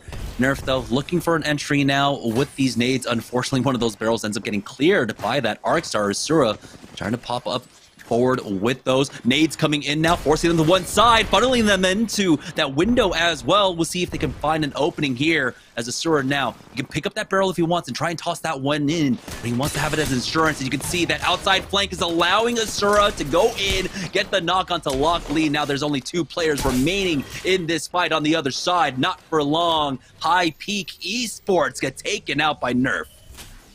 And that's exactly why you start off your pushes with grenades first. You saw the value that was coming out of Asura, throwing that first frag, gets a counter nade thrown at him, so he's forced to back down, but then he rips off a few arc stars himself. Even though they didn't do damage to any players, it forced them to back down, avoid it, and create that opening that Nerf was able to break through. High Peak Esports knew exactly where Nerf wanted to come through, but they had to avoid the arc stars, and eventually Nerf was able to take advantage of that momentary lapse of timing coming in out of High Peak Esports. A beautifully played. Nerf lived to see another day and lived to see another fight, because the Valkyrie player right in front of Asura, but Asura gets ripped and is forced to back down. Yeah, he needs to start getting barrels down now out for his squad. As you can see, DXT want to push up. The barrel there instantly cleared, but it does have about 2 seconds of still lingering time. DXT want to continue their push, though. Bubble has gone down, and you got the full reset on the other side. Nerf gonna hold things down. Barrels being cleared as DXT continue to push up. It's very similar armor situation on the other side, but a nice placed nade in that stairwell does force back DXT for the time being. The tables have been turned onto Team Nerf, but I expect Nerf to be able to put up a better hold than what we saw just beforehand. Barrels continuing to go down here. That's the main thing, slowing down DXT's push. They've got 1 more to deal with right after this. So valuable information coming out from Stomps here. And now DXT, how hard do they commit to this fight? They know that a Nox Gas Grenade is also in hand. They toss that one down, Wave getting pushed, and it's the full push out now coming out from this squad as Nerf gets the first knock onto Vayne. Stops will fall next, and just like that, Nerf hold down their building again. Here's the third party up from Razor, but the barrels are here once more. They need to start pre-popping these, slowing things down. Mamba is the only one that can fight, but Razor have taken damage, and they are forced back. Nerf currently 2-0 in this positioning here when it comes to fighting, and I was really actually surprised. Vayne had a beautiful high ground and was able to get information from that rooftop glass, and valuable information at that. I thought eventually he was going to drop towards that door. There was going to be a collapse coming in onto Nerf, but eventually he was forced to back down towards that low ground and try to defend Nerf from flying through the stairs, and Nerf's aggression just too much, and they end up coming out with the win. On board now with Razor. They quickly back down out of that situation, not wanting to commit to this gunfight just yet. They wanted the third party, they wanted the easy knocks, but we're down to still 16 squads on the map, so they got to be real careful. Barrel was popped, as now Razor are trying their second try at this one. They're going to go ahead and push in. The wingman shot's not quite connecting. Finally gets the crack and the heady there, but he's taking so much damage for it. He might go down. Malice Mama falling to Asura here, forcing out the bubble early on just to go for the res along with that defensive bombardment. Luckily for them, they've got that gold bag res, so Mamba is right back into things. One cell, and he's ready to go once more, and he'll have plenty of time for this reset, but Nerf are holding out again. Asura going for that peek is forced back this time, though, as he's been cracked himself, forced tossing down that barrel. Nerf have to be careful now how they're playing this position. These fights have taken so long. Turns decides to push out by himself, though, and his retreat has been covered by that barrel, so he's gonna have to take a little bit of damage to get back. And they might actually turn around onto him. You can see they are starting to chase him down. And he has been able to give them the slip for now, but he still has a long way to go to reconnect with his squad. But it looks like he will be able to make it. No! Cruising from Excedrin gets the long-range heady, taking out Turns, and he is instantly thirsted. And Turns were looking to back down to play his life, and then ultimately double back towards his team, but looks like Cedric having another plan, and now Razor gonna lose their caustic player as well. Razor currently down to just 2 players, Bursty with full shields. It looks like our Gibby player was forced to armor swap into white. Luckily, Dre swapping to the purple, now playing the battery. That team wanted to get very aggressive towards the stairway. You know they want to close the distance. The bubble's already out. Massive shots going in, getting max value, but down to 1 shot is our Gibby player. 48 more onto Flesh, and the Thermite is still ticking down. Beautifully played by Dre, but here comes another team over towards the north side, and it looks like Rez will be coming in. Beautiful play, beautiful recovery coming out from Razor there, but still, it was a 3v2 that got way too close for comfort.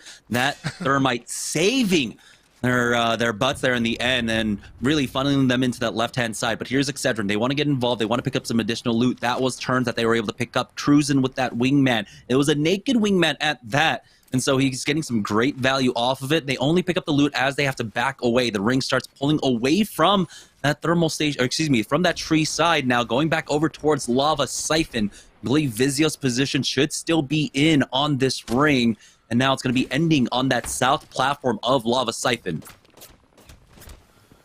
Got Kimchi Lee doing his best legless impression with the bow. Gonna connect onto one, but taking a lot of damage, losing all of his shields, but none of his health just yet, and he's able to fully retreat. So, almost dangerous there, but luckily he's able to come in and get his shield back as we're down to 14 squads. Meanwhile, there's actually still some kills hitting the feed. It looks like Dre gonna thirst one player over from RBW, and that's going to be Karen. Meanwhile, Vizio are taking control of this bridge once again and gatekeeping anybody from rotating in towards them.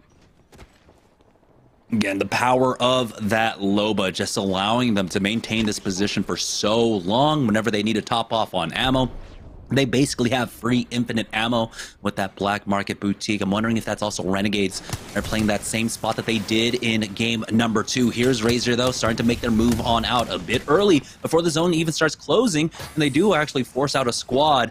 Might have been playing inside of this truck. They pick up 1 kill along the way. Don't know if Snipes will get finished off from that squad, but I do believe that Charon got thirsted, so it might just be down to Snipes himself. Don't know. We'll find out in just a moment. You know, when you mess with the Mamba, you get the Fangs. That team finding out quickly as Razor demanding respect and his positioning here as they're once again towards the edge of the circle. Only have to deal with the team's ultimate in front of them. They do have information, and the wingman shot absolutely cracking twice for 38 and one to the head for 73. Beautifully played by our Caustic player, but looks like he's not going to be able to capitalize on that because they're prioritizing the rotate is Razor. Round 3 Storm is coming in, and we're going to be moving to round 4 any second now. Boy, hard pull away from the Razor side. They need to clear out the teams that are back. But luckily for them, if they need to, that emergency escape, they will have that to utilize. You can see there's a team playing off that platform. Ping's going down. Maybe they try to play on the low side there. Still leaving them a little bit vulnerable, but they will have high ground access. Nestle Splash trying to work their way through out from Harvester now. Dealing with a lot of issues here. They do have that fence line down. You can see Oxygen now starting to pick them apart. The Rampage putting in the work, taking out Oi Senpai that can't push forward quite yet. They want to throw down that Nox Gas grenade, but you know the Watson generator is still up. Kovsky needs to be recovered as well.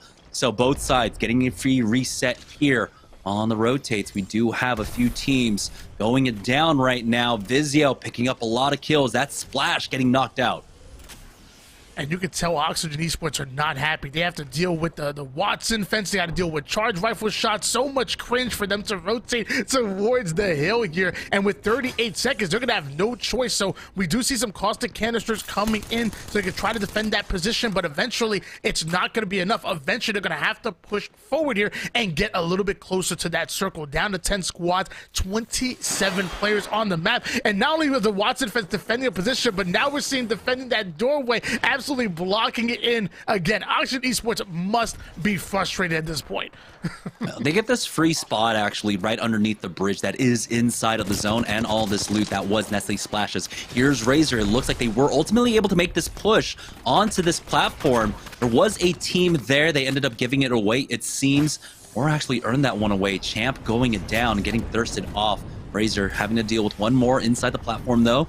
On the other side of this one, the barrels are down there for them. We'll see if Malice Mamba wants to try and push up for this one, but he is getting tagged along the way now as they start working their way up on the western side. Renegades show up behind them and start dishing out the damage. Defensive bombardment has been used. The bubble has been used as well from either side on the other teams. Looks like two other squads here. Madness gets the first knock onto Dre, and he wants to continue pushing forward. He doesn't have much left in that R301, but he's doing enough. Malice Mamba finishing off Crummy from that 5-4 squad, and now the rest are falling here as Drago will go down next, and he will not be thrown for a loop on that one. Bursty will fall. Razor on their last legs here. Scissors even going down for Team Vizio, and Renegades might be able to get a back-to-back win.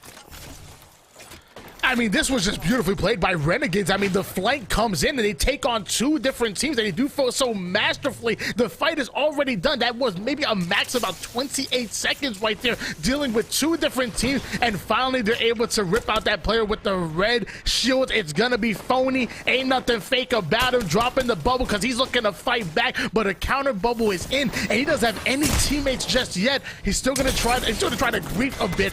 Madness comes in with the damage, quickly deals with our Gimme player, and we are down to just 8 squads remaining. Renegades still not done. They're absolutely grinding forward. They are not happy with just 1, 2, or 3 gunfights. They are looking to take game number 3. Renegades getting in every bit of practice that they can, and I absolutely love to see it. Love that they're here for the open night, making sure they iron out everything with Sykes. And the thing is, with Sykes, I feel like he was already a turnkey player. He can be added on into any team as that Valkyrie Slayer, and he is proving his worth so far. Kraber pinged out here. Don't know if they need it with how deadly they've already been without it, but Madness will go ahead and pick that one up. He's still on the R301 though, needs to fight some more light ammo for himself though, and I'm surprised that he wasn't able to get it off the bodies of Team Vizio. Lining up that first shot with the Kraber does miss, but the shot ringing out itself does keep teams in line and in check, giving them that kind of respect. But Another squad caught out here. I'm wondering if that's Oxygen on the other side of this one now. Renegades are pushing in.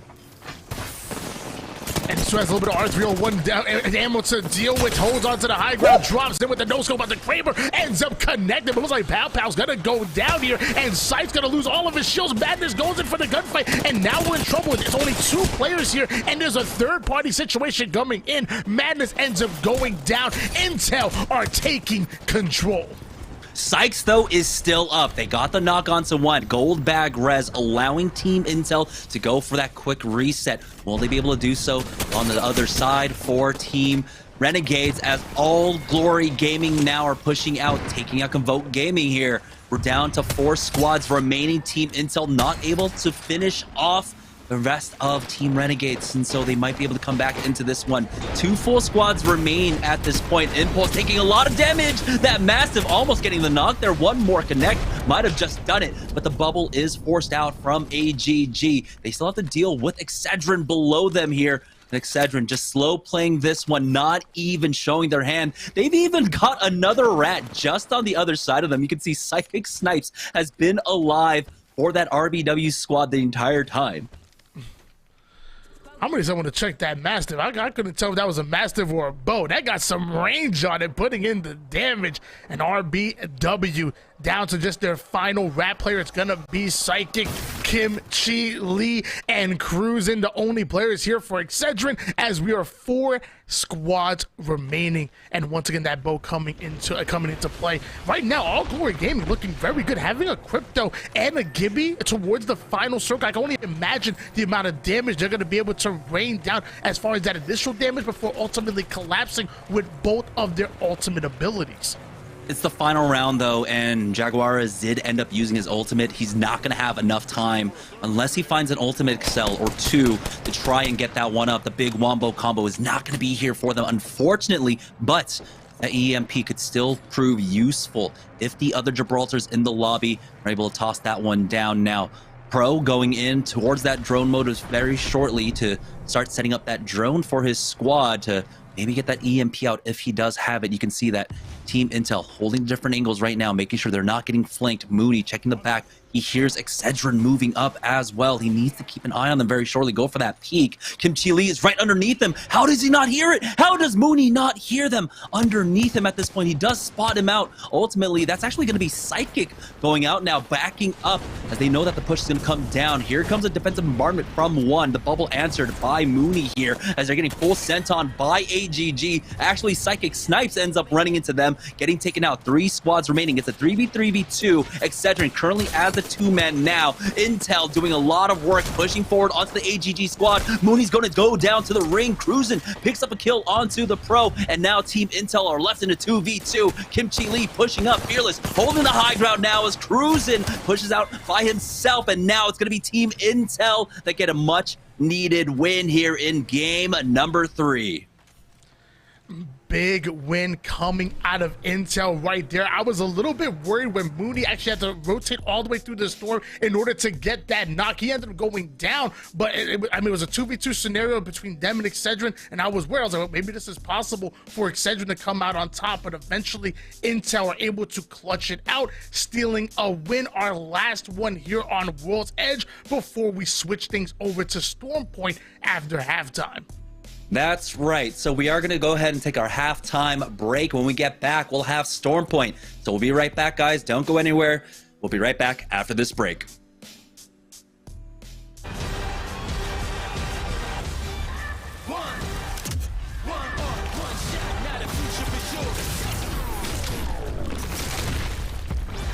Versus coming daily under pressure. Working on the plot and the scheme. The true side trademark is at the edge of your dreams. I'm talking. Yeah. One shot, now the future is yours.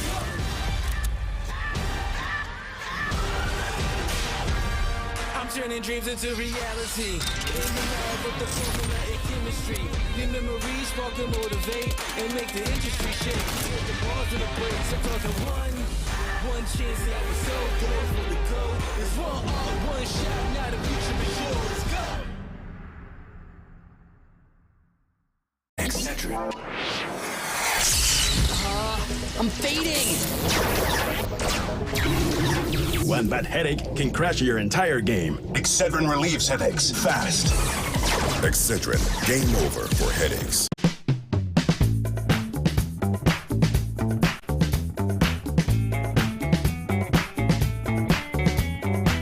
It's going down, it's going down, it's going down, it's going down, it's going down, it's going down, it's going right now. They're gonna hear our voice, they're gonna hear our voice, they're gonna hear our voice. It's going down, we're gonna make some noise, we're gonna make some noise, we're gonna make some noise. It's going down, we got the right moves, we got the right moves, we got the right moves. It's going down.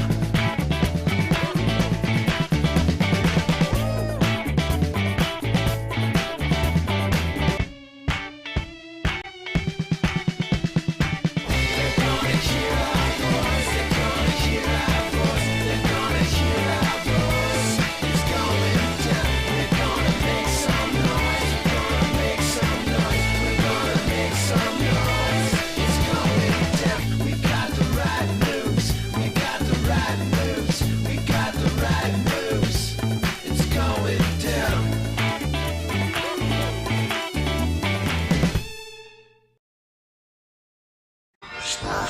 It's refreshing, refreshingly sweet, but without sugar, 0 calorie treat. They're all our top fresh flavored splash. It's fruit freshin'.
I'm fading.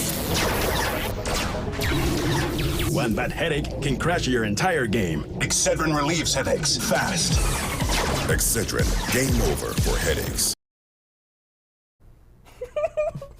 Welcome back, ladies and gentlemen. The first half in the books, and you may recognize a few of the guests sitting next to me here in the studio. I got Team Vizio joining me in the studio. If they can collect themselves, we'll have a bit of a discussion here. I just want to say welcome, gentlemen. Welcome to Esports Arena. Of course, I know Fury and Phony, you guys have been longtime members of the Series E family. How does it feel to be here today, Fury? Yeah, it feels pretty good. I'm actually just vibing. Yeah? I got my emotion control on. I'm not laughing this time. I'm just chilling here. You love to hear. You love to hear. How you doing, Phony? I'm doing good. I'm laughing because he started laughing randomly at the very beginning for no reason. Have you collected yourself scissors? You doing all right, man? Yeah. Well, I'm doing good. Very good to be here. It's very glad. Hey, we are excited to have you guys, and I want to talk a little bit about the season. Of course, last couple of days of competition here for y'all to close out season 4. Phony, of course, you're on the precipice of your second Series E championship. If you throw back to season 2, of course, with Team Pringles. What does that say about the kind of consistency that you guys bring to the table, that you have been just this good for this long?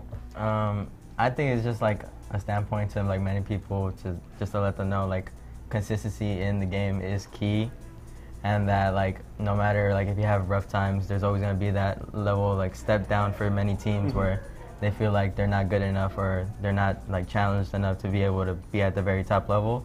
So for you to be like able to like keep that consistency, keep that good motive, keep that good thrive throughout the whole thing, I feel like that's what matters most as a team. Scissors, I want to come to you. We talked at the beginning of the season, right? You coming into this roster, of course, Fury and Phony have been playing together for a while, and you had a level of comfort, right? You've competed with these guys before, but coming into the team, not only have you meshed in well and quickly, but you've been one of the best fraggers in Series E all season long. Did you expect that kind of level of performance from yourself, or did you kind of surprise yourself with how you played this season? I don't know. I kind of just play the game, and if I frag out, I frag out.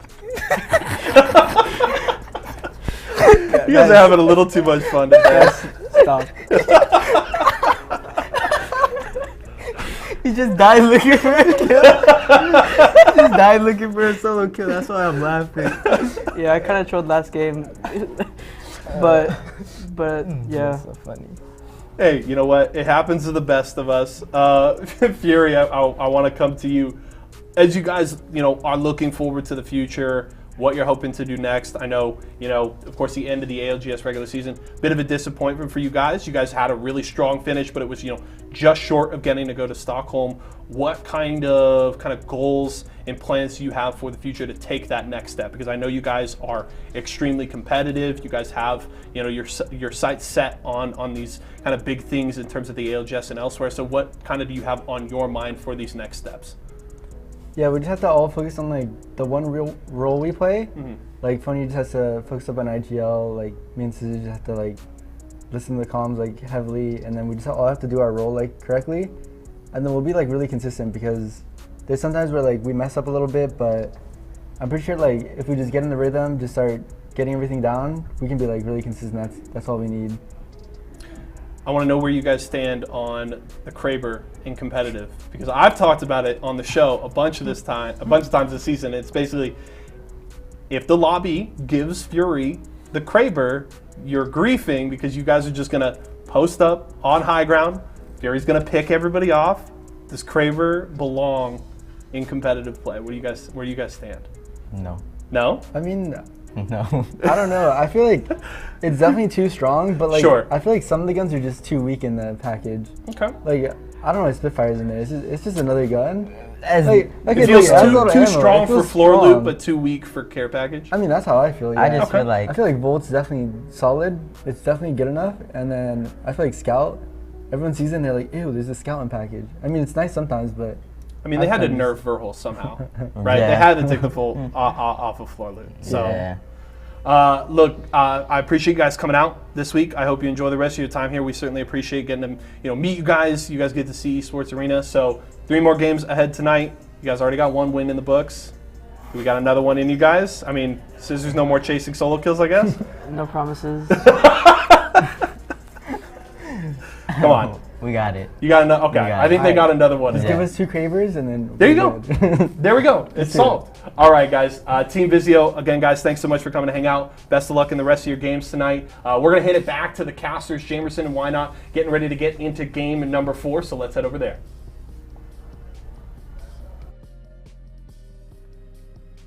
Great little interview there with Team W, Team Vizio, looking to close things out strong. We all know that mistakes do happen, but sometimes, you got to limit test a little bit there. So I'm glad, we're seeing them still try things out. With not too much on the line, Team Vizio safely in first place. You got to expect some level of trying things out and trying to open up and maybe play a little bit more aggressive. But as we head into the second half, we need to check in with the Mobile One leaderboard to see who stands up top. Team Renegades, with not the highest of finishes so far. I mean, this is their, quote unquote, their lowest finish in game number 3, but they still maintain their lead. It's actually grown now. They're at 52 points. Team Razor at 37, now in second place, and Vizio trailing behind by 1 point. But Team Intel, with that win, they propel themselves up to 4th place. And not only are they in 4th place, but they're only 3 points behind 2nd place. So this is anybody's game as far as, or is anybody's tournament as far as Razor, Vizio, and Intel go for taking 2nd place. However, if they want to steal away 1st place, they have a bit of a mountain to climb, because Renegades with that 52 are looking to add to their lead. I wonder if they're as good on Stormpoint as they are on World's Edge. Now, the other question as well, when we make the swap on over, I mean, I was expecting Team Nerf to use World's Edge to try and basically grow their, or try and cut that lead that Excedrin have over them. But after Excedrin, again, slow playing things, which is their normal MO when it comes to these games, they were able to secure a pretty high finish in that last game. And so that small lead that Team Nerf were able to build early on has been cut into. We're down to 2 points. Excedrin now starting to grow their lead once again. Let's go ahead and check in with the Mobile One high performance moment of game number 3. And there were so many. It was Team Intel finally being able to open things up. Remember, they had just taken out Renegades before this one, controlling the middle zone. Yeah, this is the final fight here as Team Intel looking so good. But that was when Mooney actually rotated all the way toward the storm in order to get that knock. It was a bit of a 2v2, but height advantage being used by Intel. Cruising, getting a couple of good shots, but not good enough to stop Intel from taking that game. It was beautifully played by them. I mean, they played well literally the whole game long, so they really earned that win. But like I said, I'm not gonna lie, I thought it was possible. I thought for a second maybe Excedrin can pull off the 2v3 win when it came to the final 2 squads. Yeah, so Excedrin, this was a huge opportunity for them to maybe pick up some additional kill points and placement points, but still, getting a top finish there is going to be incredibly strong for them, like we said. Now, growing that lead, they started the day off with about a 40-some-odd point lead, I believe, over Team Nerf. Now that's growing by 2. We still have 3 games left to go, and now the big question mark, once we swap on to Stormpoint, who's going to feel most at home? Excedrin has been doing a great job of being able to call the zones and continue to play that slow style of theirs. Will that work out for them? But Team Nerf will be on the prowl, looking for these kills to try and catch up in the rankings.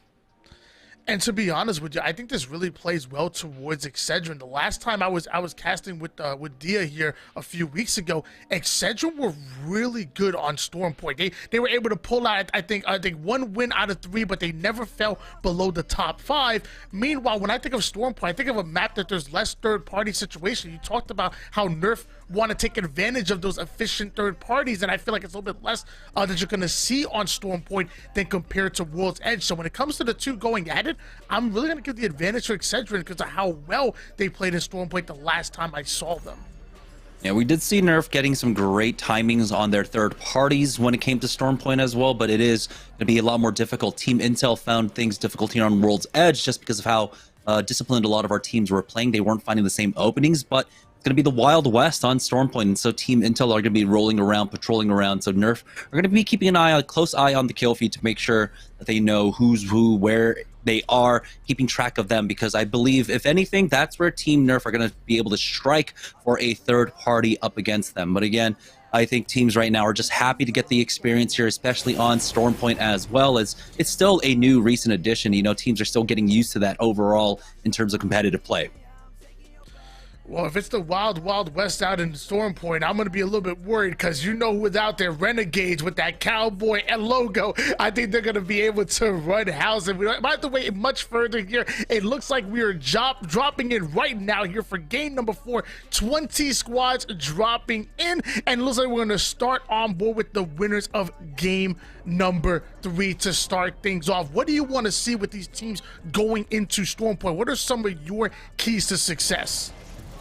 I mean, right now, what we've seen so far in the Challenger circuit is that the teams that know how to call these rings, know how to get a center zone, succeed immensely. They're able to pick up a lot of kill points, even in the mid game, as long as they take the right position here. Over at Barometer, that's going to be Team Intel's drop, and they're already getting rewarded in terms of armor. A blue armor there for Fearless. He's also got a second one pulled down for his squad. They've even got the replicator to play off of, so Team Intel should be able to just set themselves up for a nice mid game. Taking a look at the first ring, it is pulling over not too far away from them, over towards that mill side, but who are the other teams around them? Who are they going to try and maybe force the issue with and find an early game fight? We do have Vayne and his squad over at Shipfall, and that might be one of the teams that they look towards. They're actually taking some shots off over at that side, but not quite connecting with DXT. And I hope Razor and some of the other boys are really comfortable with these longer rotations coming all the way over from Lightning Rod. They're going to have to go through a couple of teams just to get towards that outer circle there. But I guess that's one of the reasons why you drop towards the edge. You know this is a possibility. I'm assuming they are edge playing team here. As of right now, we're just seeing some looting up going on in the bottom right-hand corner of your screen. And we're seeing multiple teams start to rotate early towards that hill, but nobody hard engaging just yet. The nice thing about dropping north side is that you have so many rotation avenues and tools to rotate that you can easily make it to the south side incredibly fast. I mean, this was a very similar case when we had circles on Kings Canyon. Dropping north side wasn't a death sentence for you. You should have been able to rotate pretty freely with the access to balloons. This was before Valkyrie came into the meta. So on this map, it's very similar. Because of that height elevation change, you get a lot of value off of balloons, off of Valkyrie ultimates here, but it's Team Nerf now trying to hold down. They do have a squad starting to push up, and at command center, got to be careful in how they approach this one. You can see Turns and Asura on the right-hand side. Force trying to get them to peek him on the left, allowing them on the right side to try and go in with the flank, but you can see that Tether not quite connecting. It's RBW on the other side of this fight.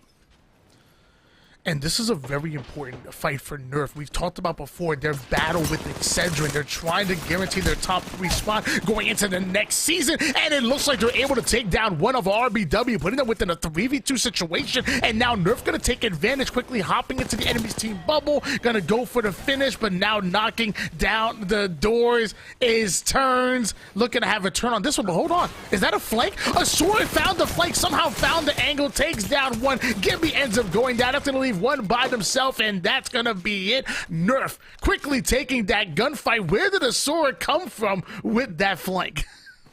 RBW needed to be careful in that approach. You saw the setup coming out from Team Nerf early on, Force trying to get them to overextend, and eventually they did, so of their own volition too, not really chasing after damage at that. And so they just kind of full sent it onto Team Nerf. Nerf were able to just fight that one expertly over here at Command Center, and they have a quick rotate out. Even though they were delayed by a minute on this rotate, they're still happy to get the blues, almost get a purple, a secondary one at that. So they're already set up for the late game. 5-4 squad though.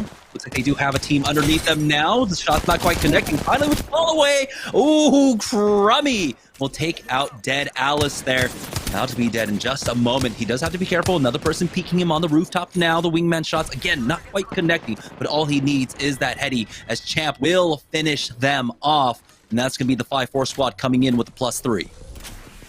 And that's just some of the value that Valkyrie brings into the meta. I mean, he's able to quickly take height onto that building, and he's able to put down maximum amount of damage. in that gunfight, and that was ultimate value. However, they're not safe just yet. One player looking to take height immediately gets 3-2-1 and put down as Team Excedrin looking to introduce themselves to this gunfight. We've seen Kim Chi-Lee trying to catch an angle over towards the window, forced to back down towards an early bubble, but luckily he does have his teammate cruising right with him, and they might be cruising for a bruising because they're looking to get right into the fight. And they got to be careful backing away now, as Jelly has taken a lot of damage, flesh damage at that, so they need plenty of time for that Phoenix kit to pop off, but both sides are just resetting here, it seems like. Now High Peak Esports find themselves in a fight. Gordo ends up picking up a kill with that 30-30. Now he's going to push in with Luck Lee, trying to finish them off. It's not going to be enough there. Spectre Esports keeping things alive. KSP once again coming up for his squad. Joining back on board with Excedrin. Looks like a team might have just Valkyrie rotated past them. Just shots are ringing out here. You can see another Valk rotate coming out from that squad, just getting out of dodge. Team Intel versus Vizio, and Vizio have already gotten the first knock and thirst onto Mooney. Switching on board with Vizio after the first knock. The question is, will they decide to get aggressive and take advantage? It looks like they have introduced a Horizon, and that ultimate so valuable, especially when you talked about how well Vizio are using those grenades. When they could combine with the Horizon, oh, that could be absolutely deadly. Another one quickly going down as Vizio asserting dominance here. That player might just be by themselves. Shots start to ring out from Fury 72. Even going to try to snipe him with the Mastiff for a bit. Meanwhile, the Spider's going to try to grief them, and Fury doesn't want any more part of this gunfight. Quickly bracelets and rotates back, as there's still 16 squads on the map, and they have to watch out for a possible third or sometimes even a fourth party. Their biggest competitors knocked out of the way. Team Intel just getting caught out, and especially when you lose out on your Gibraltar early on the fight, the chances of recovery is so low. Black market boutique used just to secure that loot for free. The other team's trying to stop him and grief him a little bit. We do have a crypto coming in, pick something up here. We'll see what he can get off of this. Fury going in, does get that purple armor swap for himself, along with some additional loot there. We'll see it's going to be additional ammo. 300 in the back pocket for that R301. So Team Vizio just running their bread and butter with that Loba once again, controlling Jurassic Park. Here's 2 brains, 1 controller, though, moving their way on through with that Trident as they get a free pass through that checkpoint. That they do, and also free access to the care package as well. That might net them something nice. Especially, I think I saw a gold bag going in the hands of our Gibby players. So, I mean, Gibby already amazing with the res, with that bubble res capability, but combining a gold bag is going to be deadly for 2 brains, 1 controller to continue to rotate in. This is going to be their stop. Going to get a little bit of loot here, but more importantly, they have early access towards the new hill, and them playing defense is going to be very important to them securing themselves a top 3 finish in this game here. Yeah, we've been seeing this ring pulling over towards that western edge. I don't know if we got a really good look at Zone 2. We did. I actually think we did get the scan, but Zone 3 is where it's going to be super important for DXT, though. Just playing on the outskirts of Cenote Cave. They've got a nice high ground to play off of, keeping eyes on the teams that are moving in towards that mill side. Of course, the only way to really try and punish this one is to just Valk ultimate onto it. So I love them being able to hold that for now. It is the ultimate high ground in the area. Razor turned the corner to actually find out another full squad. I don't think they were actually expecting this one, but it was a good reaction. Dre getting the knock, a defensive bombardment too. He might actually go down to his own here. It's actually going to be Gordo's, but they still have the man advantage. They're going for the heals. They're trying to knock him in to that door, close it up, and get the res instantly. Razor survive for now. Dre, though, needs to instantly hit the heals as soon as he gets up.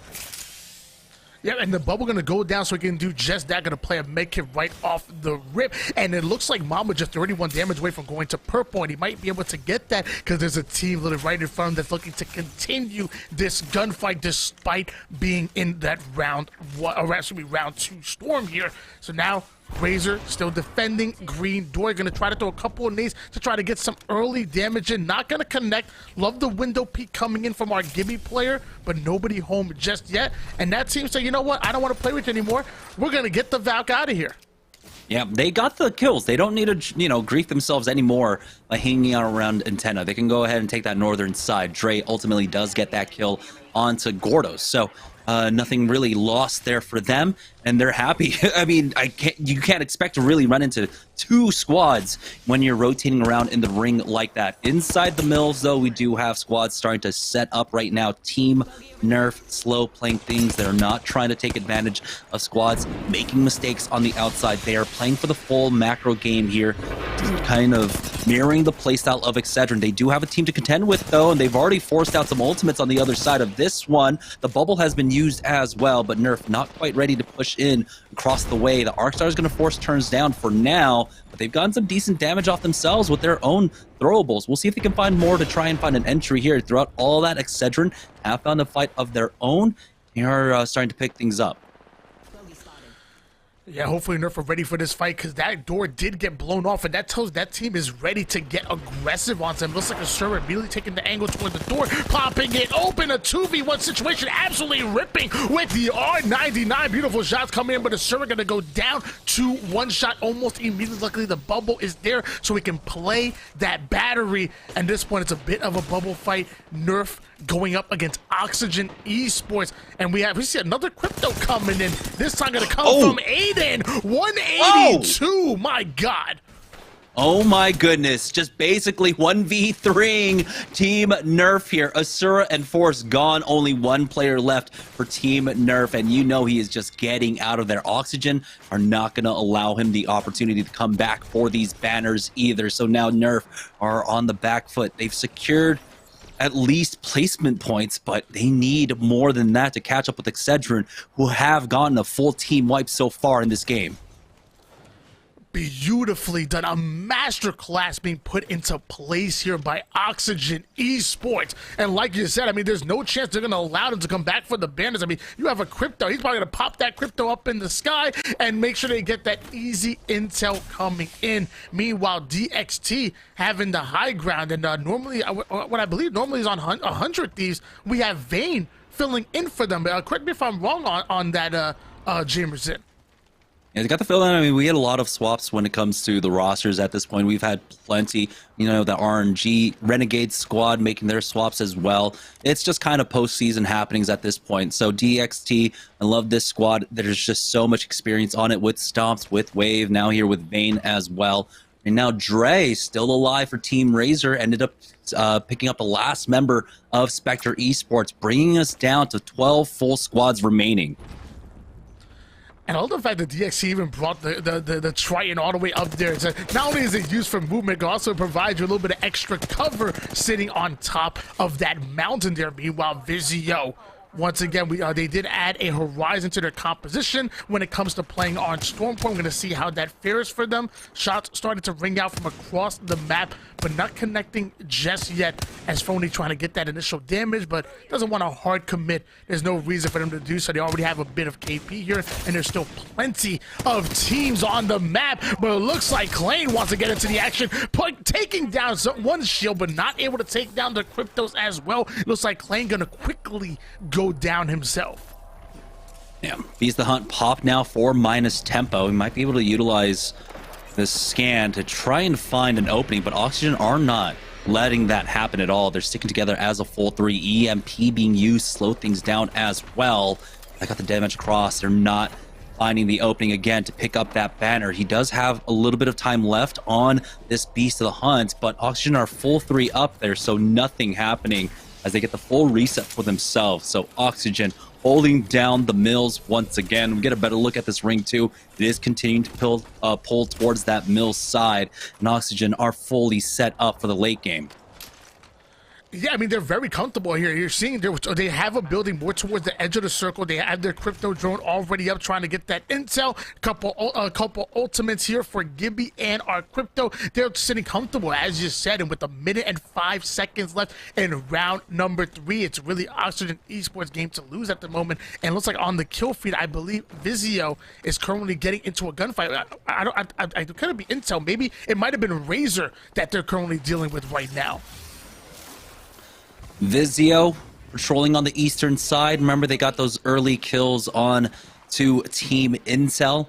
Now, they're trailing or getting trailed by a Valkyrie squad just behind them, trying to get off some decent damage, but nothing quite connecting there. Can be a little bit difficult, but they might actually be landing very close to them. We'll see. They do actually make it across the other side of the hill there. So, Team Vizio now will just be slow walking into things here. There is a trident set up on the edge, so they might have to be careful. Maybe there's a squad there.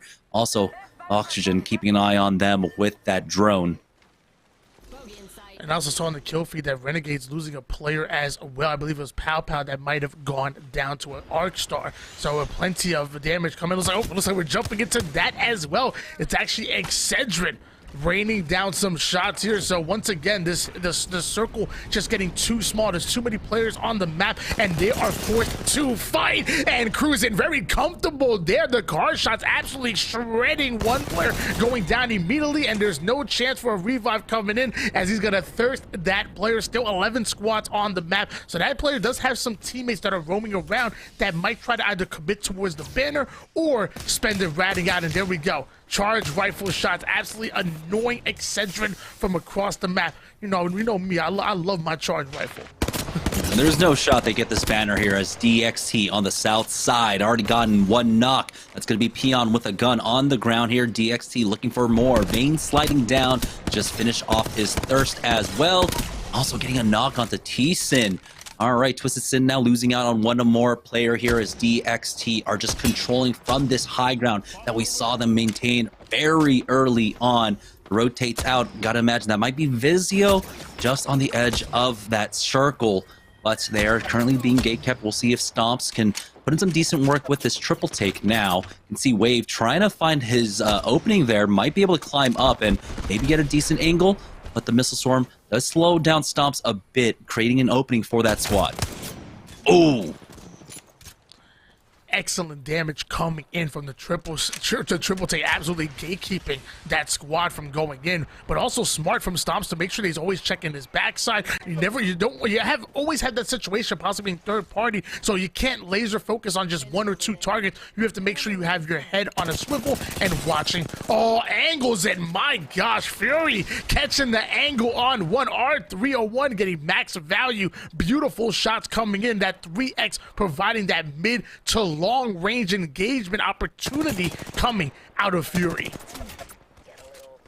Yeah, Vizio controlling the rooftop of Mills. We got Oxygen on the inside as well. Both these squads on the same building, going to make it nearly impossible for anyone to try and push up onto this. You can see that Black Market Boutique is down there. We know there's at least 6 death boxes inside of this building right now, so they're getting extreme value off of it. I mean, you can't even do anything to try and counter that Loba ultimate other than breaking it there. You can't deny them the loot whatsoever, so it's so incredibly potent. We'll see if Davis Wave throws down a Black Market Boutique of his own, but you can see the ring is pulling away from them. 13 seconds to go. They need to make their move. It looks like they have done enough to clear out the outside, that they'll be able to continue to play on the outside of Mills. It's Razor that are able to Valkyrie roll ultimate right on in, and they're going to be one of the other squads that have to contend with Oxygen now. And there is no shot that we're about to go into round 5 hill and still have 10 squads on the map here. I mean, you see how small that circle is. There is literally no chance that there is enough real estate for all of these teams. They will be forced to fight as of right now on board with Bursty coming out of Razor right now. They are in an excellent position to get themselves a top 3 finish, and they're already sitting in the top 3 as far as points as they're watching a team literally drop right down over toward the south side. DXT looking to get into some action. The Eva comes out for Vayne, able to thirst one down, but it looks like they did end up losing Wave, so Wave goes down. I'm not sure they'll be able to play the rest because a third party is coming in. Luckily, Vayne ends up getting the armor swap, but it looks like the crypto drone is detecting them and they're being hunted down, and it is Renegade that is on top, playing the bubble, playing their lives, and thirsting them left and right. Same thing that Renegades have done in the last 3 games. Play towards mid-game, wait for the teams to rotate in, come in for the third party. We saw it up against Team Intel in game number 2. We saw it here in game number 4 as well. Oxygen, though, still picking up kills. 2 brains, 1 controller out now. They're getting pushed, though. EMP out from Aiden the Destroyer to try and slow things down. It might have been enough. No, Aiden doesn't get his bat off. Protect full, and he had both started at the same time, essentially now, and they're going to lose out. Madness has not been picked up quite yet, though. Protectful was able to take him out. Nades coming on in as the defensive environment is going to be utilized by Renegades to slow down the teams pushing in from the rooftop. You can see Madness is bleeding out right in front of them. Pow has 1 more second until that bubble is up, and he's going to toss that down to get him in. Actually taking the time to hit that med kit while his teammate covers the res. Pow pulling off the heals there, and they do get Madness up. They take out Kim Chi Lee, but they have to deal with another Valkyrie pushing that side. Now they do have the armor swaps at the very least to help them out. Excedrin resetting on the outside. Cruisin needs to hold the line for his team, but they're getting shot from behind, and they have to cancel that res. Without that Gibraltar up, it's going to be so incredibly difficult as they get peeked out. Pow goes down to Vayne, and so we're seeing Renegades making some mistakes here, maybe opening up for Excedrin to get that reset. It looks like Cedric going to once again go for the revive, but they got the count on Cruisin to hold them, and sadly he gets turned into a banner quickly. Excedrin might be playing the rest of this game out as a duo. I know that must be Jellica Jam. Don't shake like that. He's getting into the action, going in with the Valkyrie, taking height, but he actually lost Cruisin. Ash goes down, so that's going to leave Jelly by himself, and I'm not sure he's going to be able to mobile res or anything. He might be playing the rest of this game, not as a duo, but now as a rat. Vizio still having height over towards the roof. 6 squads remaining, and Vizio looking good towards the end game as well. Oh boy, that might be the end for Renegades too. Pushing out from the outside, you can see pushing up. It's actually Twisted Sin. Persuasive was able to rat this one out, but he does fall. 4 squads remaining, 11 players, 1 team currently as a duo. I'm expecting that one to be Renegades. Now, AGG, Joe Max was able to get the knock, but there is the instant reset coming out onto Bursty there, getting him back up. Boney has to be careful, though. You get dropped down a little bit low. You can see it is the 2-man of Madness and Sykes for Team Renegades here, up against full squads for this final circle close. Always impressed by the way Vizio prioritizes that height, prioritizes their positioning, especially towards the end game. They're one of the best end game teams that we've had here in the Open Series, and you're seeing it right here, down to 4 squads, having 3 players with red shields, plenty of KP, but it's Renegades that was able to put up 52 points after 3 games, and they're still on the map as well. Scissors looking to cut down the opposition, still holding on to that height, putting down shots, and ultimately playing to life, and then going right back into that black market to gain resources. Yeah, and they've got absolutely decked out weapons here for the finish. They've got the red armors. Everything is looking perfect. And this final circle, they're going to be one of the last teams that have to be forced out of their cover. They're on the rooftops by themselves, essentially. I believe Renegades might have dropped down at this point and given up roof. And so they are playing with full control right now. AGG along that fence line will be forced out early here. Even though it's the slow circle, that is still a big consideration for them. We'll see if Scissors keeps an eye. Someone needs to keep an eye on that squad, and there he goes. He spots them out. They have some thermites. If they want to apply some pressure onto them, the missile storm can be used as well. Nothing quite connected from the AGG side either. I'm surprised that Scissors isn't just trying to spam something out, maybe force out some extra heals there.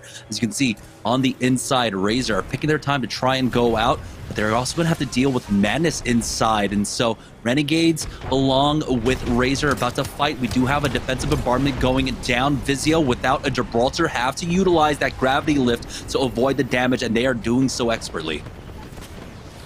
Beautiful played by Vizio as they're forcing that team out of their position, not even having to use the black hole to my knowledge. And Nades just doing enough, coming out of Scissor, getting more value as that player goes down to 1 shot and quickly will be dealt with because of Scissors. And now Scissors dropping down, going in for the final kills. Vizio once again taking yet another game, game number 4, even able to take down the #1 team so far, Renegades.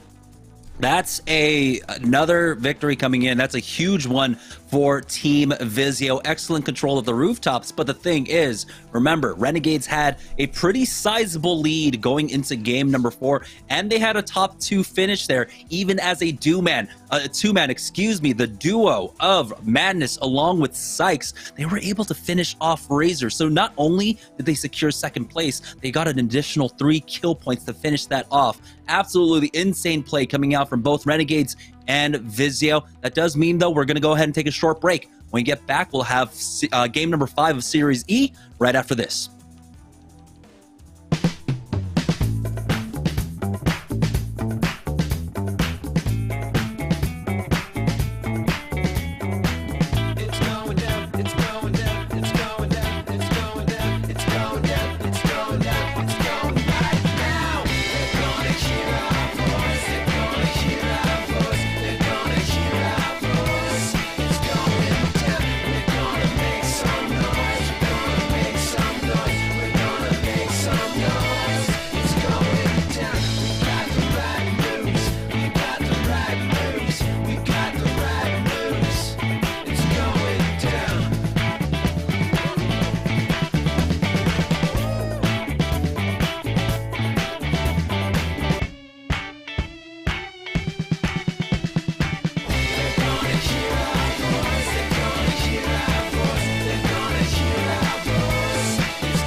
I asked the gentleman from Team Vizio at halftime if they had another win in them tonight, and they said yes, and did not take long to follow up on that promise. They grabbed the win here in our first game on Storm Point tonight, so well played from the boys. Let's check out our 4th player of the game here for tonight. Let's see if maybe one of the boys can pick it up. No, so sadly, 2 wins, but no player of the games for Team Vizio, as Madness has a good showing in this one. 5 kills and 3 assists and just about 1,800 damage. Of course, Madness fitting in fairly well with this Renegades roster, has been playing pretty consistently.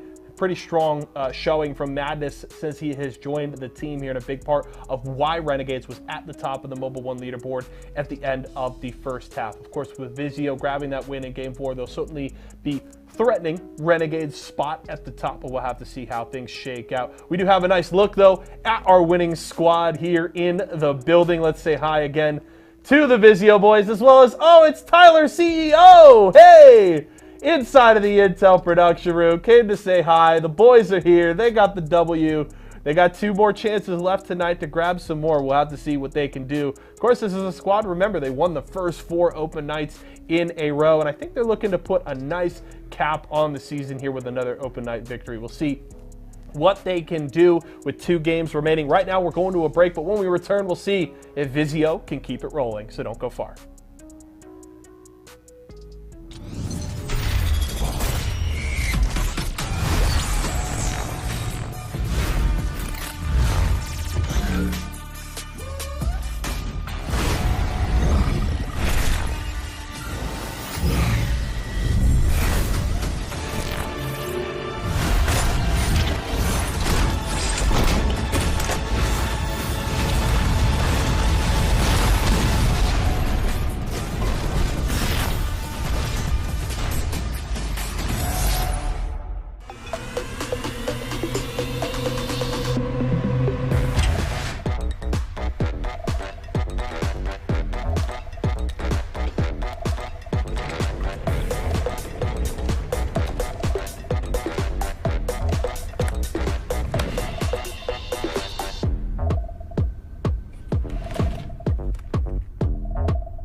All right, welcome back, guys, to Series E. At the beginning of the season, Team Vizio were absolutely stomping week in, week out in open night, and it looks like they're trying to take back their crown from what Team Intel was doing in the latter half. We'll see if they can finish things off, but they've already gotten 2 Ws so far. Now they're contending with Renegades. Let's take a look at the Mobile 1 leaderboard to see if they have caught up. But unfortunately, Renegades are still maintaining just too much consistency across the night. Despite only getting 1 win, they've had 2 top 2 finishes, a top 5 as well, along with many kill points. So they are now in first place with 70 points, but Team Vizio reclaimed second place with 57, and Razor have been dropped back down to third place with 48. Yeah, and although Vizio were able to come out with that big win in game number 4, it was Renegades that were able to get one of those second place finishes that you were talking about before in that game number 4, so netting them just enough points for them to continue to add to their already nice little lead that they have here. 70 points so far after 4 games is pretty decent. They even have a chance to still make it into that triple digits by the end of the night. It's definitely still doable, especially as we're going into game number 5 once again here on Storm Point. And that other storyline that we've been following, Excedrin versus Team Nerf. Excedrin slowly growing that lead that they have over them. Overall, it's growing to 6 points today. Team Excedrin at 26 and Team Nerf at 20. Team Nerf needs to turn things around if they want to catch up and they want to secure a spot in the top 3 at the end of the season. Let's check in with the Mobile 1 high performance moment of game number 6. There was so much action taking place at Mills at all stages of the game, and so I'm glad that it ended here as well. But Team Vizio had full control, but you can see on the kill feed, Madness is going off, taking out 2 members of Razor before ultimately they do get finished off. You can see there it is, the nades coming in, Madness taking out Mamba to finish things off up against them, and now Vizio clean up the remnants of Renegades to secure this win. Yeah, you talked about it when it was actually going on live, that Vizio were able to get out of that situation that you're seeing on screen right now, despite not having a Gibby going on to Storm Point. When that defensive bombardment comes in, normally a team would drop that bubble instantly, but them not having the luxury to do so. So instead, they used the Horizon Q to take height and kind of try to dodge most of those missiles that were going in. They all were able to stay up without we're taking minimal damage from that. But man, that could have been deadly if they weren't quick thinking and taking height to avoid those missiles, especially without a Gibby.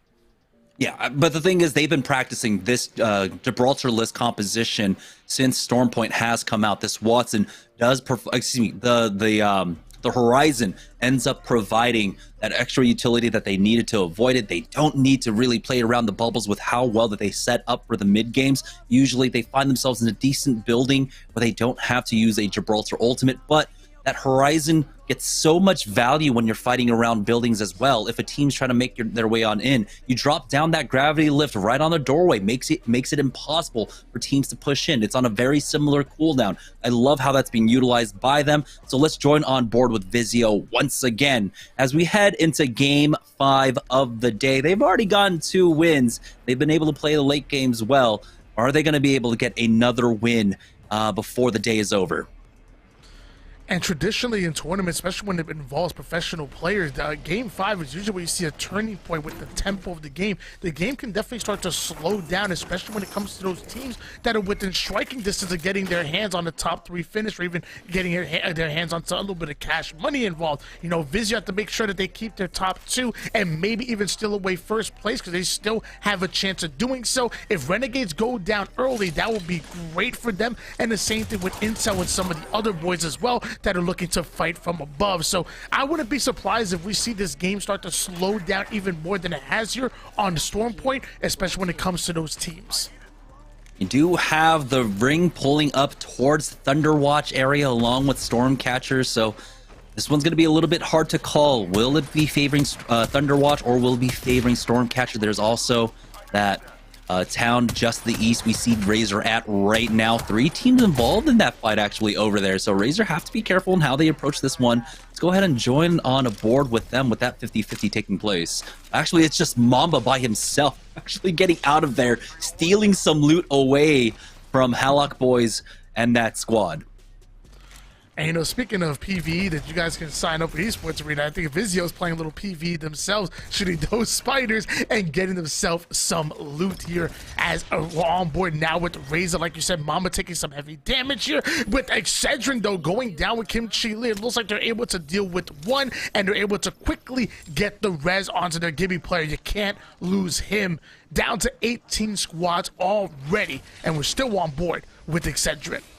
Woohoo, nice little armor swap there as well. So the blue should be going over towards Cruisen's way. Kimchi Lee is going to go ahead and heal up as well. Got that Phoenix kit in the back pocket. The green door, I mean, you don't want to be the green door. You want to be the green wall. Come on, guys. We all already know this, all right?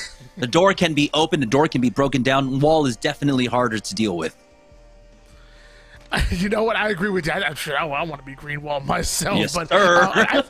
I mean, as of right now, Excedrin just want to make it to next season right now. In order to do so, they will have to make sure they get more points and a nice little lead on top of Nerf here. Maybe eventually, maybe they get themselves onto the green wall themselves. One player with purple shield is going to be Jelly, and the other two rocking blue shields as well. So they look pretty comfortable to get into a fight if it ends up happening. But as you mentioned before the tournament started, Excedrin really playing a little bit of a slower game, getting into the early positioning and making the fight come to them as opposed to them going into a fight and maybe making a mistake. But it looks like Kimchi Lee will be taking some damage. And this is a spider. Okay, all right.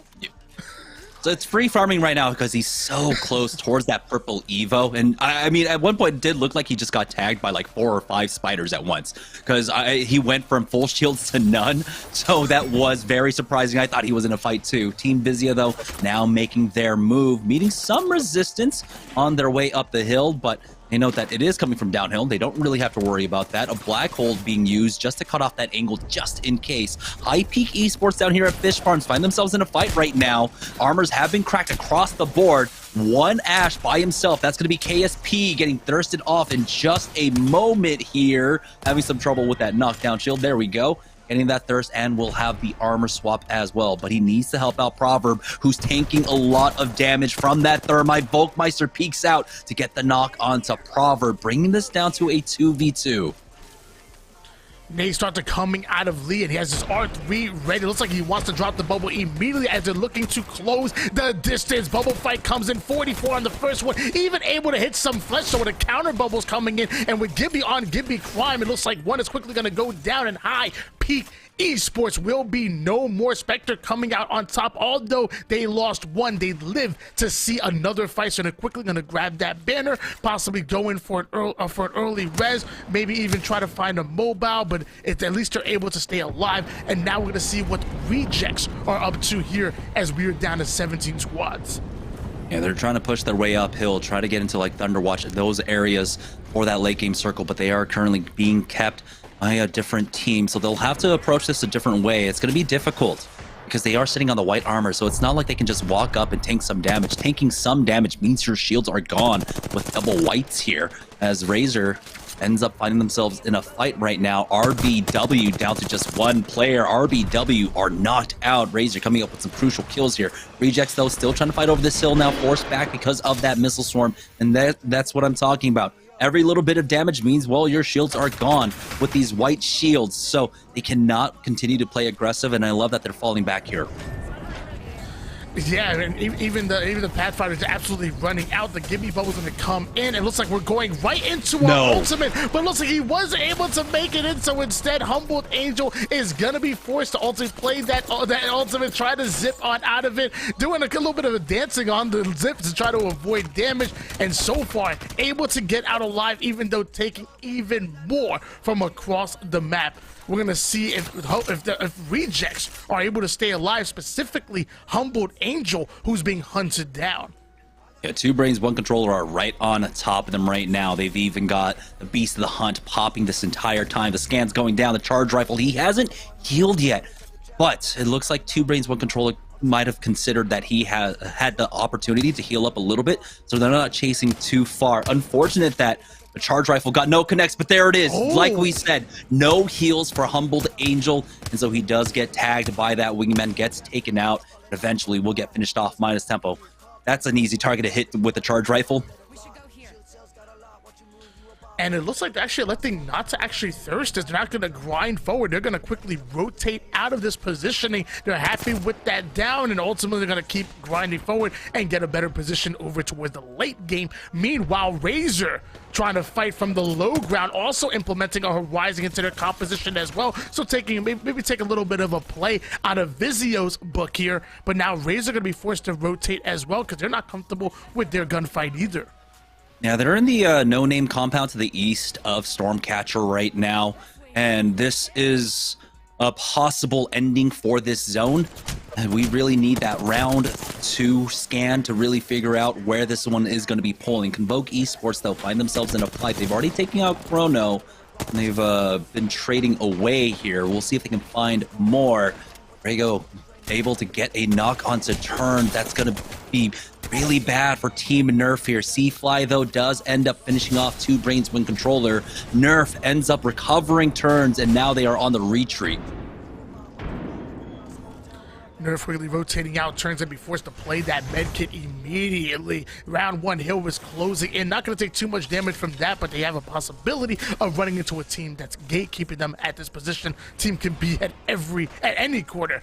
Asura rocking that Ash. We have turns on Valkyrie and Gibby for Force 1. So that tells me once again, if they need to take height quickly, they can do so with Ash. If they need to get aggressive towards that late game, that Gibby will provide of that maximum value. And then still having Valkyrie for those rotations, which like you said before, it's still very strong here on Stormpoint, maybe even stronger than it is on World's Edge. Now Razor looks like they found another squad. Demonic Tim goes down to Malice Mamba, chasing after the rest of them. They are inside of the shuttle here, did not set up the defenses in time, so the barrels get quickly cleared out. Seafly 24 will fall, and Razor pick up their 5th kill, I want to say, in this game. Razor's really going to try to battle up. It looks like Mamba has just become the new kill leader on the feed. Twisted Sin, though, getting heavy into this challenge here. They want to get aggressive on this team, putting them between putting their backs on the storm and force them to fight out of it. And with the Bloodhound, they're able to avoid all that smoke damage. They're able to get all of that intel with Bloodhound. I'm loving Twisted Sin's positioning as you see that defensive bombardment coming in, but they are making lots of noise. So teams that are in an immediate area might want to try to get involved here. And it looks like once again another team backing down, prioritizing positioning over early KP here. It was just a good scan coming out from Lux there. He spots that it's 5 people. That's 2 separate squads, so they can't push in quite yet. They need to see the trades before they do anything else, and their Beast of the Hunt ended up going down just at the end. So it was not the optimal time for them to really try and go for that fight. They're going to wait and bide their time for the time being, use the replicator, get the blues for themselves, get themselves some extra bats, and then reapproach this fight in just a moment. That Beast of the Hunt does come up extremely fast, so we'll see if they can maybe get an ultimate excel in the hands of Lux to get a second pass at this, but I think just too many teams are currently in the area for them to feel comfortable in this fight. Now on board with Razor, continuing to just run across the map, finding another team here as they slide past the missile swarm as well. And it looks like they have no worries in the world. They are just full sending it on to every team they see. Yeah, Twisted Storm may have not been comfortable with their fight, but looks like Razor very comfortable with this one. You see the pings going down. They want to get aggressive, especially with the initial cracks coming in out of Bursty with that R301. We're seeing Dre start to play a little bit forward as well. They're gonna quickly get rid of that crypto drone. Meanwhile, Mamba is hunting players down here left and right. So Razor grinding forward, putting down damage here. Lots of damage with the flatline. Finally gonna take some back as he just ate away from getting the red shields, able to do so. Gonna have to queue, going down to almost one shot. Luckily able to get into his teammate's bubble, but the red shields has been acquired here for CLG Mamba. They're just going to go ahead and take back No Name over here on the eastern side of Stormcatcher, play Gatekeeper. We don't know where this next ring is pulling. I don't know if anyone is able to pick up that beacon scan for us in round number 2. So Razor are just going to make sure they have a really strong compound to play off of. There is a player underneath them. They need to regroup as a full 3. Over here at the Prowler camp, though, Team Intel have run into a squad and, well, literally ran into them. Just go ahead and walk them down, run them down, finish off John Boy, boom.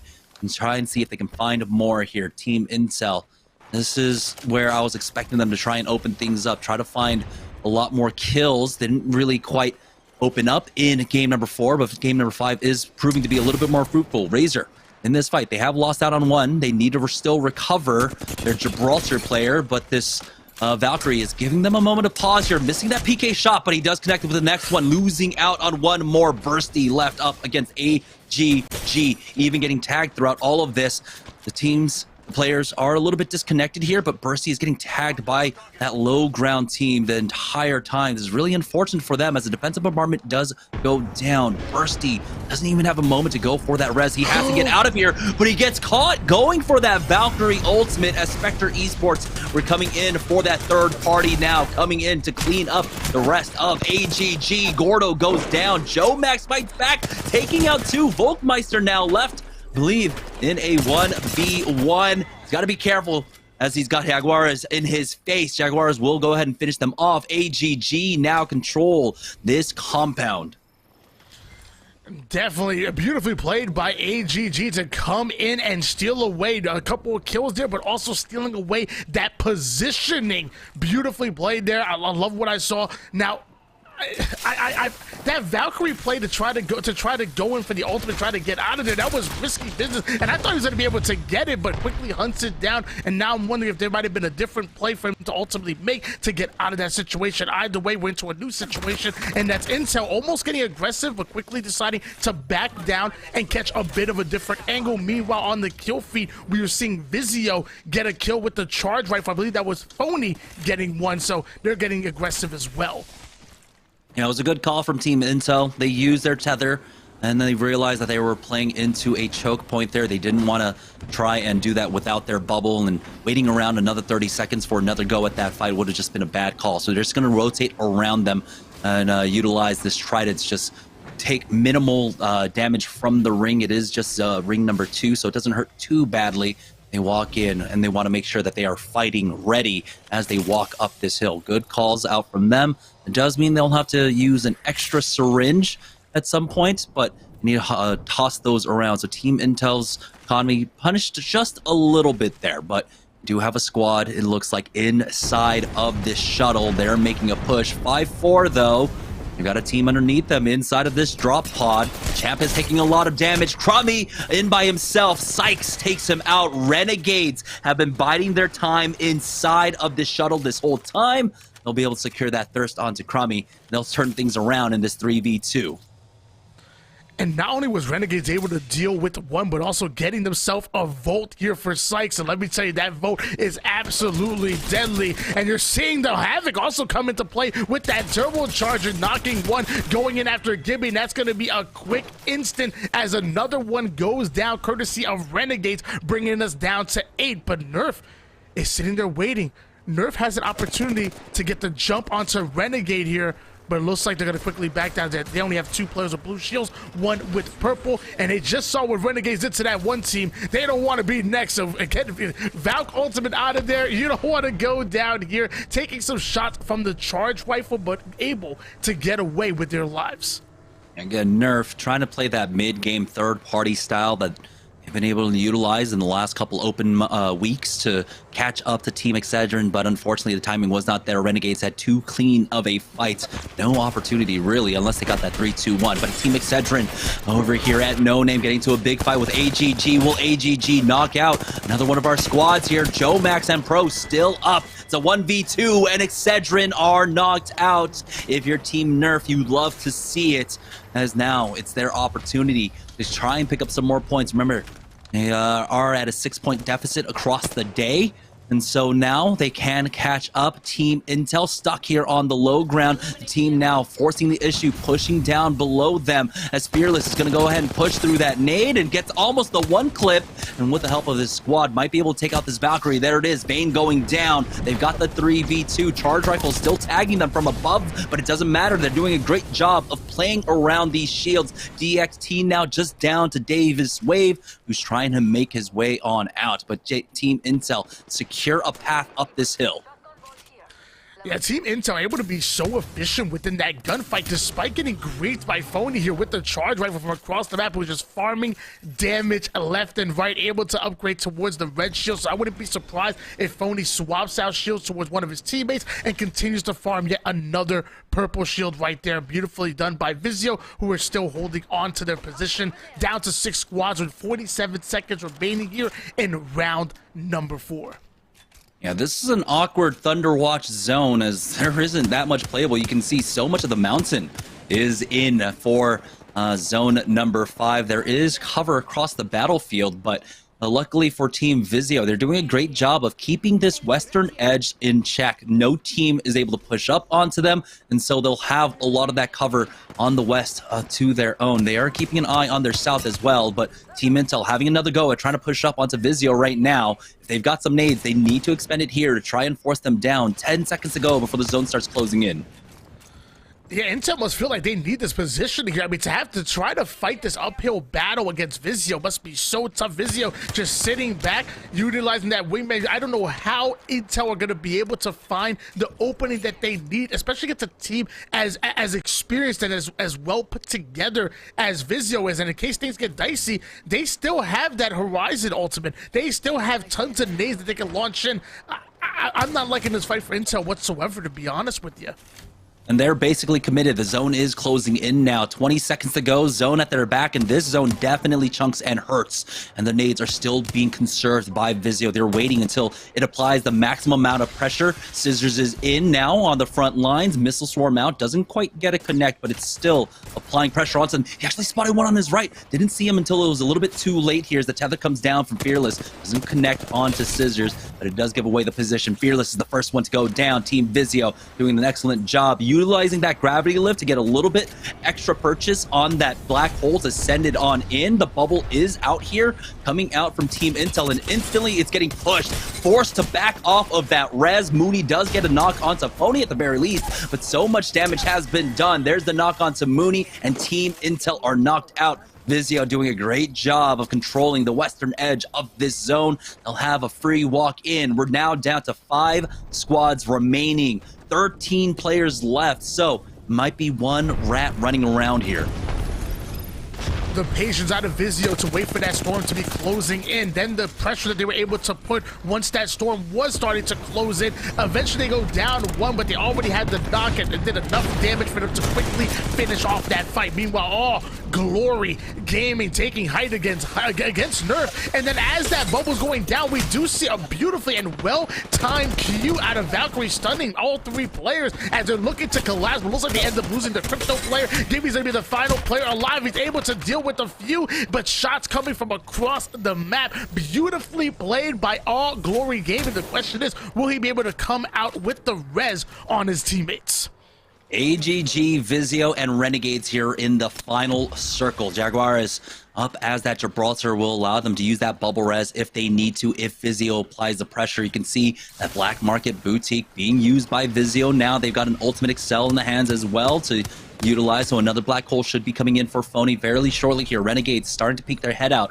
This isn't quite the finish that they really want. They would love to have another team to help apply a little bit of pressure here, but AGG have their eyes set onto the Renegades now because they're in the same boat as Vizio. It looks like Vizio might be actually committing to second place here, swapping out now to try and push onto that AGG side. They're going to try and full send here. They're getting tagged up, slowed down, forced to reset again. Here come the nades. And yeah, that is what Vizio is doing. They're trying to commit now onto just one team, at least secure those kill points up against Renegades, but they need more than that. Here it is though. Swing out, another missile swarm, tagging them, slowing things down. AGG and Vizio are about to go head to head. Renegades just watch on, looking to steal away kills, and they have been good on it. Renegades though might be overextending on this one. You can see Pow still playing anchor in the backline for his squad. Madness should be able to back away though, as his team is doing a great job of just laying down the damage. It does seem like we do have a standstill at this point, as all the teams have found their way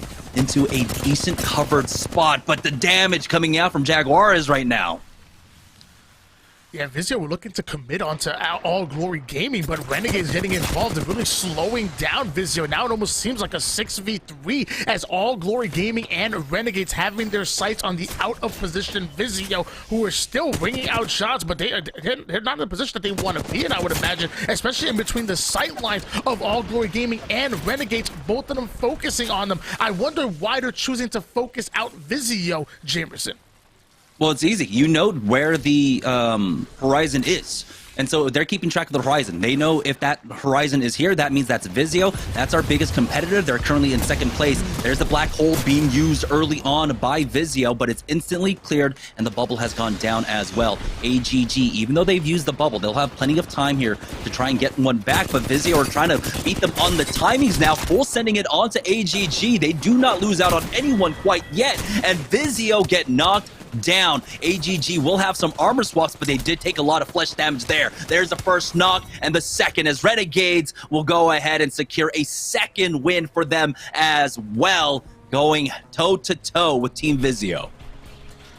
Renegades doing everything they can to make sure that Vizio fell into that third place spot, and then quickly dealing with All Glory Gaming to secure their win in game number 5. That's just going to add to their already amazing lead that they had in first place going into that leaderboard. Now going into game number 6, Renegades are going to sit comfortably knowing that, I mean, almost no matter what they do, they might come out with the win in this tournament. I mean, they're going to have such a big lead, Jamerson.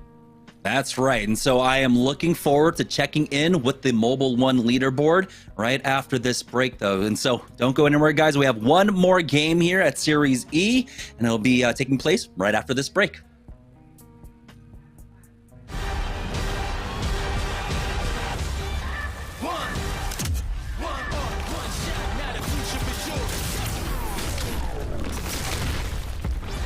Versus coming daily under pressure. Working on applying the scheme. The true style trademark is at the edge of your dreams. I'm talking. Yeah. One shot, now the future is yours.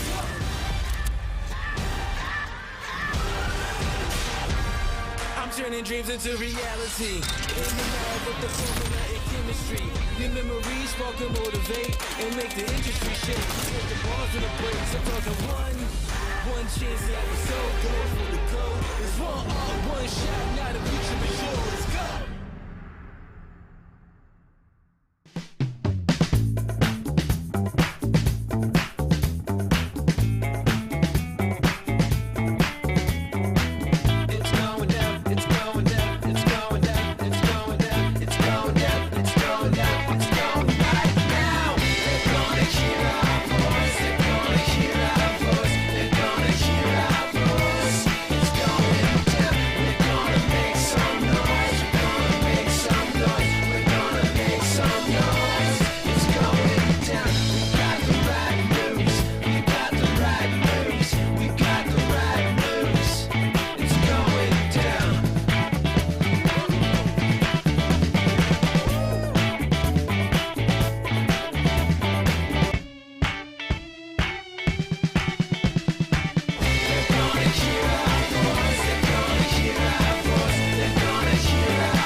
Renegades on the board once again with their second win here tonight. They were able to get the third party that they were looking for, and Vizio don't make it 3 wins on the night as of yet, at least. So, well played by Renegades. Let's check out another player of the game here for tonight. Madness took it for the first time for Renegades in their earlier win on today, but this time it's going to go to All Glory Gaming, and it's the pro picking it up in this game with a really clean game here on the Crypto. 6 kills and 5 assists in this one, over 2,100 damage, and of course, All Glory Gaming, a team that made some solid noise in the ALGS this season, had a lot of positives to build on, and happy to see them here competing today. Well played from the squad, and of course getting into that top 3 and having to duke it out with Vizio and Renegades is a very difficult position to be in, but while they don't grab the win, they do grab player of the game honors and quite a few points there, if I might add. So well played from the side of All Glory Gaming. Jamerson mentioned it, we have just one more game remaining on the docket tonight, so make sure to stick around for that. Quick reminder though, if you're looking to pick up some brand new Esports Arena merch, maybe your friend is a fan, you can head over to shop.esportsarena.com today. You can pick up a beautiful jersey just like the one hanging behind me. We're gonna have to change this one out soon. Got to put a Vizio jersey in here very soon. So if you want to pick one up, shop.esportsarena.com is all that you need. Grab some merch today. We're gonna go to a break right now. When we come back, the final game of the day.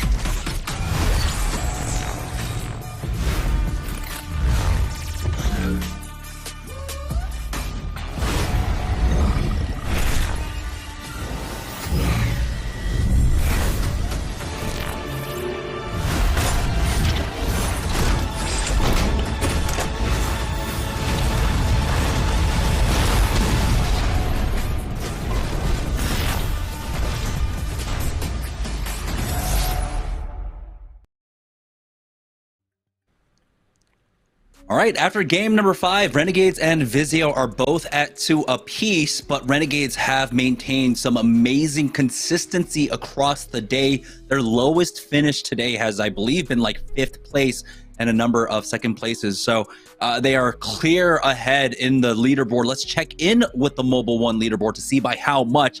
20 points is the lead that Renegades have over Team Vizio right now. And we have Team Razor there in 3rd place. But AGG, with that high finish there in game number 5, also put themselves in the running, maybe a chance to sneak away 2nd place from Team Vizio. Yeah, I mean, Renegades have been playing absolutely lights out all tournament long. It's no wonder why they've been able to increase their lead to 20 points right now. It'll be very tough for Vizio or anybody else to catch up and ultimately come out with the win on this one. But we do have Vizio sitting in 2nd place, Razor in 3rd place, and All Glory Gaming has really been impressing me. I think they play high IQ Apex, and I think they've been really on their P's and Q's and playing excellent throughout this tournament.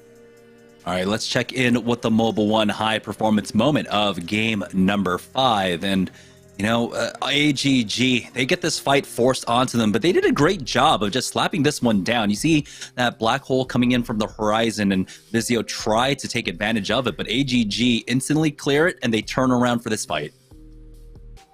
Yeah, well played by AGG to fend off that black hole and ultimately fend off the entire push coming from Vizio. They did have a bit of help from Renegades, who was really trying to make sure that Vizio ended in 3rd place or worse, but eventually AGG coming out on top with that one and stealing away 2nd place. Well played by them. Like I said, they've really been impressing me all tournament long. I knew very little about All Glory Gaming going into this tournament, but they have definitely put myself on notice. Yeah, Joe Max and a couple other names we are familiar with, we have seen in the past here for Series E competing on open night. So I'm glad to see them finding some success here so far in the final open night of the season. But Renegades, they're showing why they are such a good squad right now. With, of course, Madness joining that squad, and then kind of regaining that synergy that he had back in the day with Pow, and then adding on Sykes, this newcomer who has been just turning heads left and right across the Apex arena, excuse me, Apex Legends scene. It's great to see that he's instantly able to fit in with them, and they look like, you know, with the shot calling that's coming out, they are outstanding so far. You saw the excellent control that they had in that last game, how they were able to isolate out and really funnel Vizio into that fight up against AGG. It was all pre-planned. They had it all written down for that finish. And so now let's head into the final game of the day. It's game number 6. It's our final game of open night here for Series E Apex Legends. We'll see if Vizio can come back to try and take away victory from Renegades. It's the final game on the final open night here, and we're dropping into Storm Point. And like you said, I mean, Sykes has been playing lights out. You kind of called him like a plug-and-play player, so no matter what team that he ends up hopping on, he can definitely add value to that team. But he just seems to fit really well with Renegades. They're playing lights out. I hope that we see Renegades on Pro Night as well, because I would love to see them carry this momentum onto there and see what this threesome looks like on Wednesday night as well. Either way, Renegades having a 20-point lead over Vizio on the leaderboard, and it feels like it's only a matter of time before they take this tournament. They just need one decent game, right? The lowest finish that they've had across the last 5 games has been 5th place. If they do something similar, it's just over from there. They could even go down in 10th place with a couple kills, and I think they might be able to secure this win with that 20-point lead. But the 5-4-inch squad actually in a fight right now. Chris Bones, the first one to fall here. And even though it's white armors, they are not afraid to take this whatsoever. So that's going to be some free loot for them. That's the blue armor going on over. Oxygen, they'll find themselves in a fight as well. That's going to be C-Fly 24 going down. And now Oxygen, we've been seeing some sparks of brilliance for them today, but they just haven't been able to close things out that well. Oxygen Esports not allowing C-Fly to breathe right there and hunting him down, immediately putting them within that advantage in this gunfight. And 70 right to the head coming out of Protectful, protecting his teammates, and now starting to grind forward as there's one player who's a bit out of position. We see the crypto wall hacks coming in. Protectful, though, not able to get onto the roof, and instead will end up getting shredded. Going to be forced to maybe play a cell here, as his teammate will end up being that forward player. Ooh, Aiden, though, not afraid to take a fight with a bow check bow.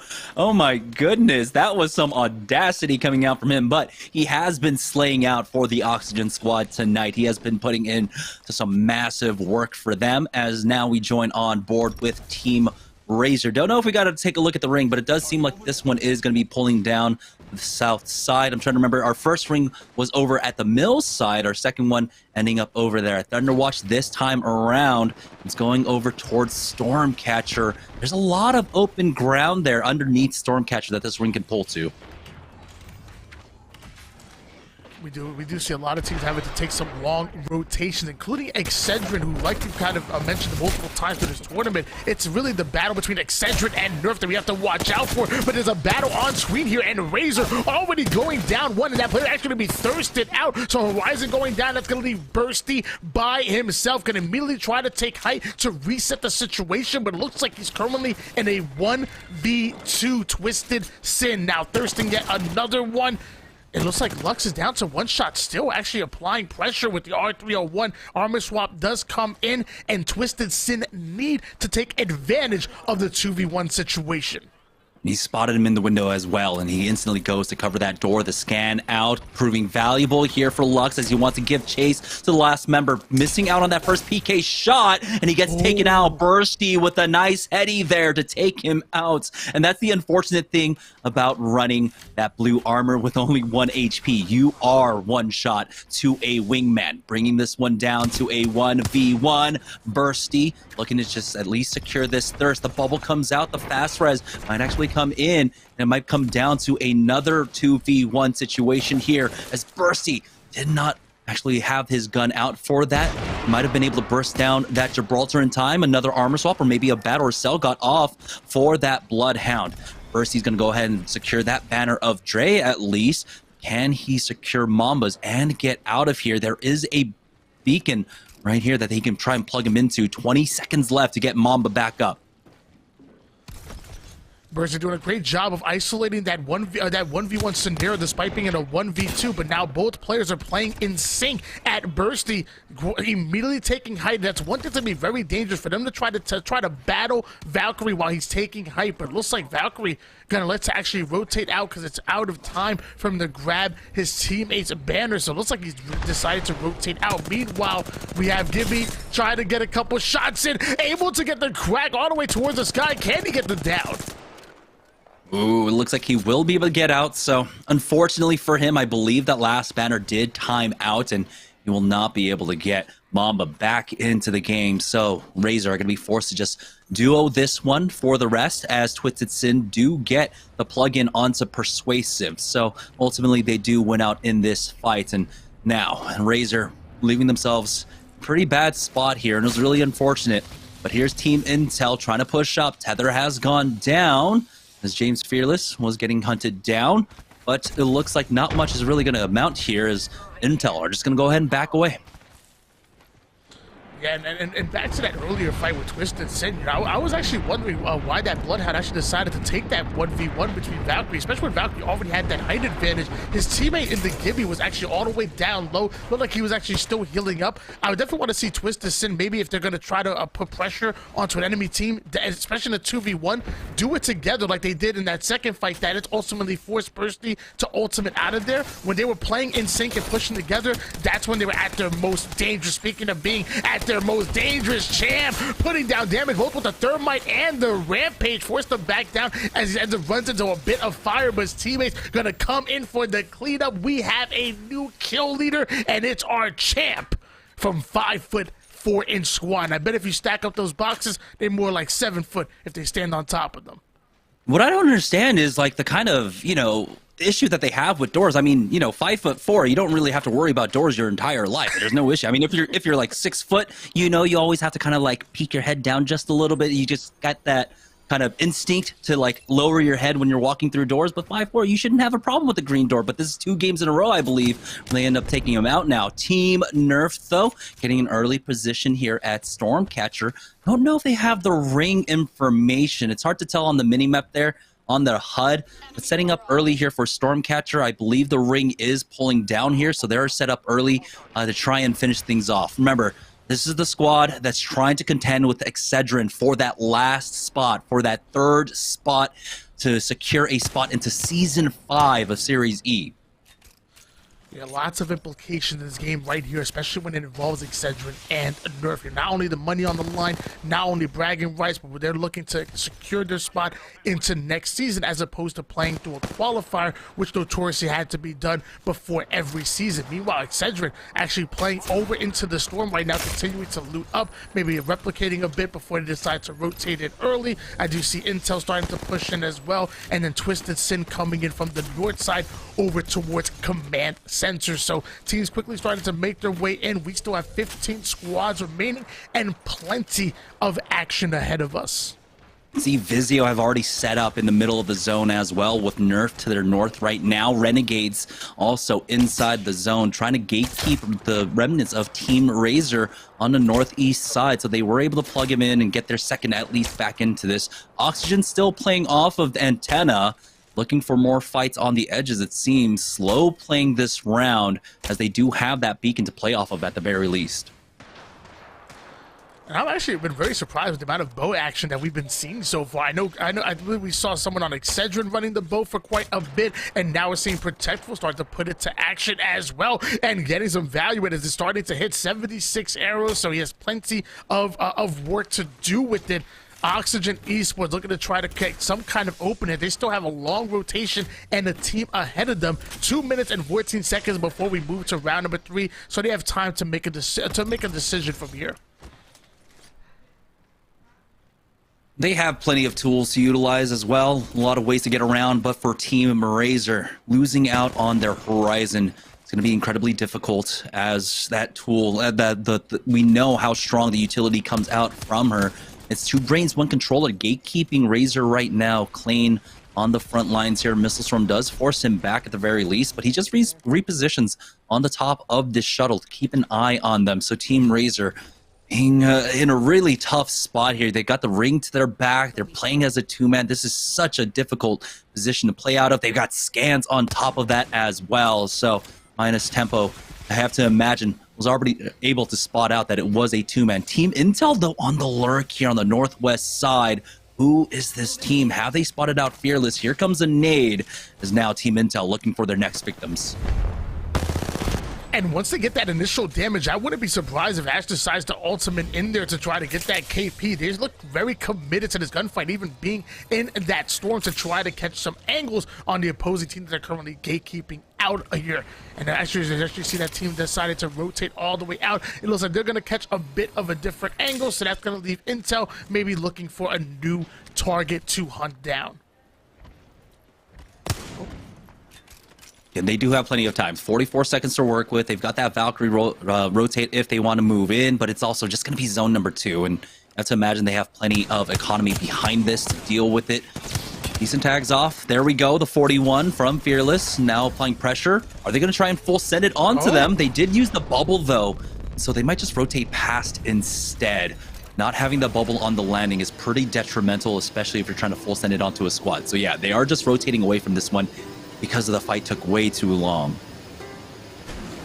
Oh man, I was a little surprised. I thought Intel were gonna rotate out, and then it looked like they were trying to get hungry there. But it looks like you said, they were able to rotate out and closer towards that hill, especially as round 2 is starting to come to a close here as we move over towards round 3. Intel still comfortable playing the edge of circle. You know, they're always looking to get into a fight, especially those third-party situations. Speaking of third-party situations, Nerf looking to get into one themselves. They already know where that secondary hill is moving towards, and you're starting to see the pings come in, so that tells me that Nerf is ready to rotate out towards that next hill, and a defensive bombardment coming in out of... Is that a defensive bombardment? Yes, it's coming out of nowhere, and looks like Ash is going to TP out of there and right into cover. Yeah, they've got all of this tunnel to play off of. It doesn't seem like there's another team here, so there's going to be a decent spot to play off of, especially when you pick up some additional nades here. Ooh, there's a Valkyrie, and I think Turns might have hurt him. You can see he doesn't want to make any movement because he doesn't want to give the same sound cues away. Nerf are on full alert for this. I'm still very confused about that defensive bombardment. I didn't see anybody near them. I'm not sure if there was a team that maybe I didn't see, or maybe they're trying to decoy a fight. Maybe they're trying to pretend the fight is coming in. Maybe see if a team wants to third party and then try to take advantage. I'm not exactly sure, but what I am sure is that Vizio are definitely hard fighting at the moment, even going down a player in scissors. So that fragger going down gonna leave Fury and Phony by themselves at the moment here, as like is forced to rotate out. They do have that Loba ult. They want to try to get some resources, but the question is, are they going to fight for that banner or play the rest of this game out as a duo, especially with that crypto drone just flying around giving free intel? Now multiple squads running out as a duo, but Razor might not for long because they might just be completely knocked out here. Bursty left in a 1v3 as Trey does end up getting thirsted off. Bursty, though, still has some fight left in him, going for that peak.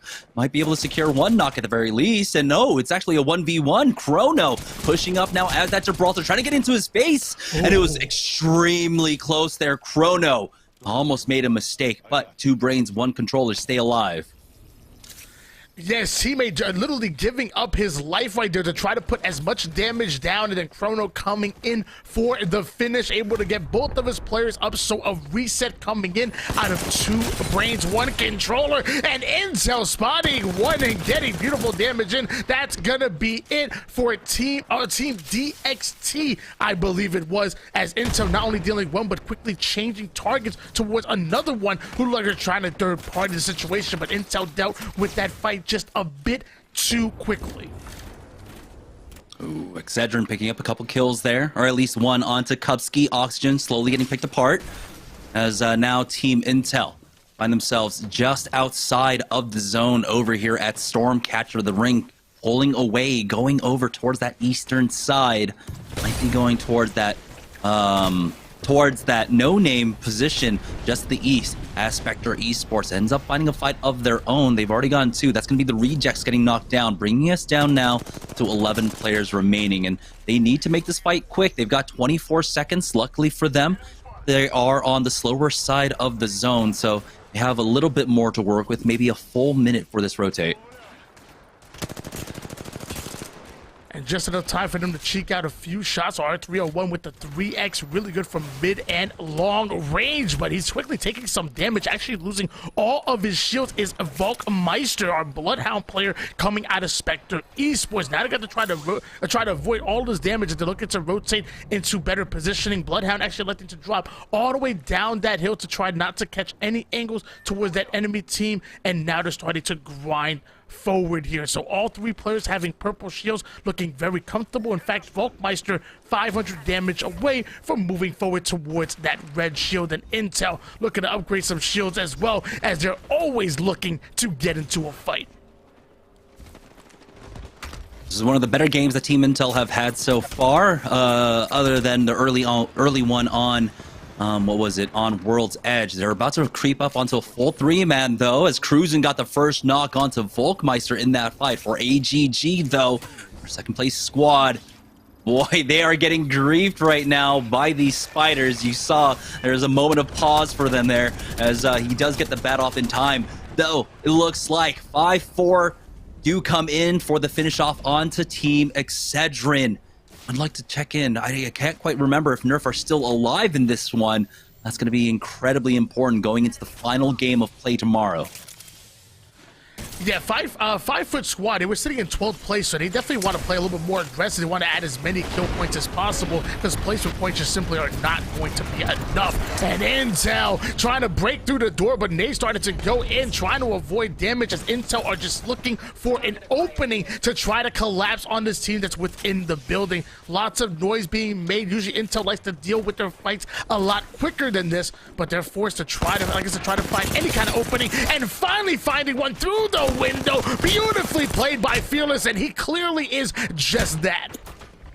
Oh boy, Team Intel now down to just 2 players here, but it is a 2v2 with POW going down. Renegades versus Team Intel. They've already secured the thirst, but a third party's coming in. You can see the scans coming out from the Bloodhound as well. That's going to be Twisted Sin showing up for this third party. Big connect with that PK, but Lux has to back away. He's on the front line. He will fall. Mooney picks up that knock, but Twisted Sin get one more on to Team Intel.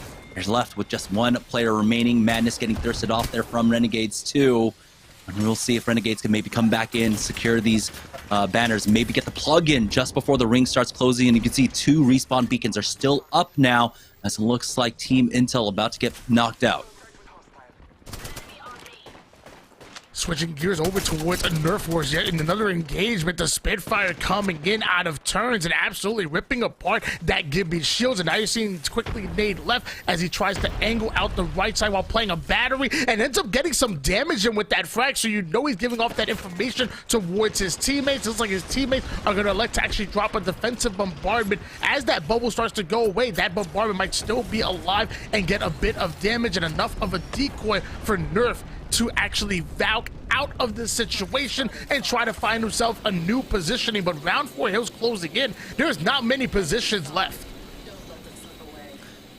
They're just hoping no one keeps an eye on them. It looks like they find a small spot at the very least at the base of this tree. And they've got natural cover from the walls as well, but it looks like someone has spotted them out. That's going to be AGG now pushing up the hillside.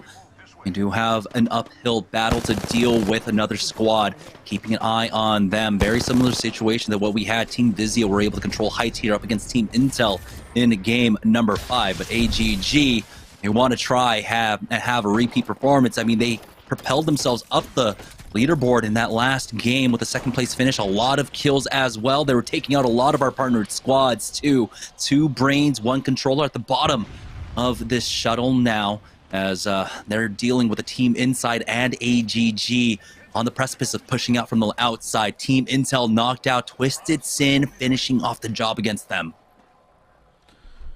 And just like that, we were down to 5 squads remaining, 2 brains, 1 controller, just sharing this spacing with another team. I wonder if they're aware of it here as 5-foot squad, making it definitely aware of a team right in front of them and getting very aggressive. Valkyrie actually going out in the open and chasing down this Bloodhound who actually just has gotten cracked. Now Crummy going to angle him out. Beautifully done, bringing us down to 4 squads, having all 3 players with red shields and quickly dealing with that gunfight. Now they move on to their next target. There is no time whatsoever, and without any timing loss, Crummy's already getting max damage with the Spitfire from across the map, but might have to swap it out for a new gun as he's about to run out of ammo.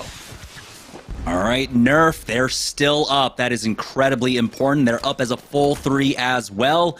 AGG making their push up that hill. Noting that fight that was taking place allowed them to creep up here, but you can see still the presence being shown by Nerf now, tossing down a mobile respawn beacon to make that position on top of the shuttle a little bit more tenable for themselves. They still have to deal with this 3-team kind of situation. We saw in the last game what happened. AGG ended up getting pushed on. Will Nerf be able to apply that same kind of pressure on to the 5-4 squad? No, 5-4 will go ahead and use that Valk redeploy to get a little bit of information for themselves and relocate to the northern side. Charge rifle still in the hands of Champ, though. It's going to be unfortunate if he can't swap off for the late game. Charge rifle in the hands of Champ from across the map, and even though he might end up looking to swap it out, like you said, as of right now, he's still cheeking out some damage here from across the map, and it looks like Nerf and AGG might end up being hard engaging here soon, and we might end up being down to 2 squads. They're going in on each other, and meanwhile, Champ, Crummy, and the boys are simply looking from afar and just enjoying the view. It almost like they're waiting for a knock before they decide to make their move. And it looks like he's about to Ash Portal. He's setting it up right now. We're going to be down to 1 squad very here soon. The portal's in. They immediately take height, and it looks like our Ash player is looking to make his presence known. This could just be a 3-team heal-off at this point. The zone is basically closing on top of this shuttle. They do have a great sight line onto AGG. For Team Nerf, though, they're just holding the line. They are inside of the shuttle. They don't have to risk anything.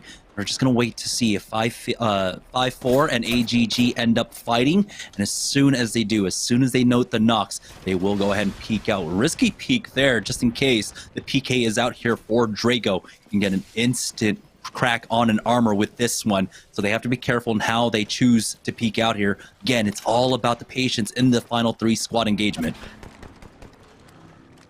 And 5'4" inch squad not wasting any time, tossing that defensive bombardment and forcing the enemy team AGG to use an early bubble coming in. But now they don't have that defensive bombardment to work with if they're going into that final 2 squads here. Spitfire still in the hands of Crummy, sitting up high. Gonna quickly start to play that. Almost like he was playing a battery right there when he only had a sliver of health. He quickly switches it to a cell as 5'4" just keeping their height advantage. Like you said, this might end up coming out to a heal off. We haven't seen anybody hard engaged just yet. Crummy dropping down to try to cheek in some damage, but quickly goes back up to play the life. You can see just the patience coming out from Nerf, no longer going for any peaks, waiting for mistakes to be made. A defensive bombardment's going to go down. Might force out a bubble at the very least. You can see that on top, that 5-4 are not trying to waste their bubble. They're going to go ahead and tank some of that damage, as it looks like another defensive bombardment might be going down very shortly here. This one might actually get the bubble out from them this time around. Crummy gets the bat off just in time. Asura now having to bat himself as Nerf are trying to regain their composure. You see the first push out from AGG. There's the knock onto Crummy. Nerf, can they get more onto the 5-4 squad before they drop down onto AGG? They might want to just allow for them to go down. Champ does get thirsted here. There's still 2 up for 5-4 right now. Drago trying his best to survive, but no, he will go down. It's the final 3v3. Nerf losing 1 early on. Can they trade back? The Gibraltar has fallen. Jaguaris is down, but as they fall, it's going to be all glory gaming, bounding back here and taking a win in a game number 6. Was this enough to steal away the 2nd place position? You know, it just might have been. I mean, they were sitting in 4th place before that game started, and they had plenty of kill points. I think at one point, even before getting to the final 4, I saw a player with 5 kills and 7 assists as well. So they got plenty of kill points in that one. They stole away the win. I mean, at this point, AGG, they might have stolen away at least 2nd place. Dare I say it? Maybe even more than that. Yeah, what a fantastic finish for AGG, getting a 2nd place and a 1st place to finish out the night. Again, the big question is, have they done enough? Renegades were the clear favorites at the end of game number 5, and I imagine that they end up holding on to that position, but the 2nd place position is still up for grabs. So let's go ahead and take a break, allow our admins to do the final tally, and when we get back from this break, we'll be able to announce the winner. So don't go anywhere, guys. We'll be right back right after this.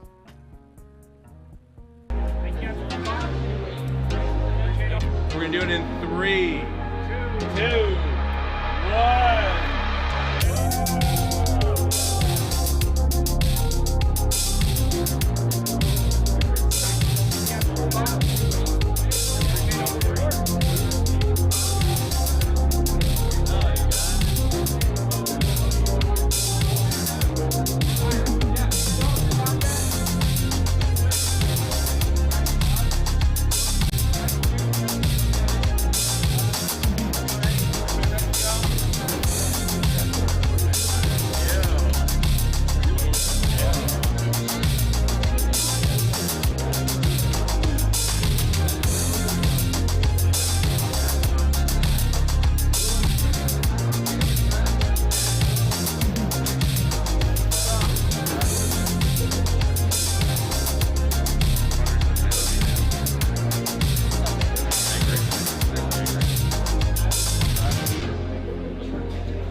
All Glory Gaming closing out the night strong with a victory. They had some honestly really solid performances early on in the night. They hadn't been able to complete that and finish with the win, but they did it here in game number 6. So well played from the squad. Let's check out our final player of the game here for tonight's competition. I imagine could be from someone from AGG, but I know there were a couple other squads that were fragging out in that last one. So let's check this final one out here before we get ready for our player, or to check out the final leaderboard, excuse me.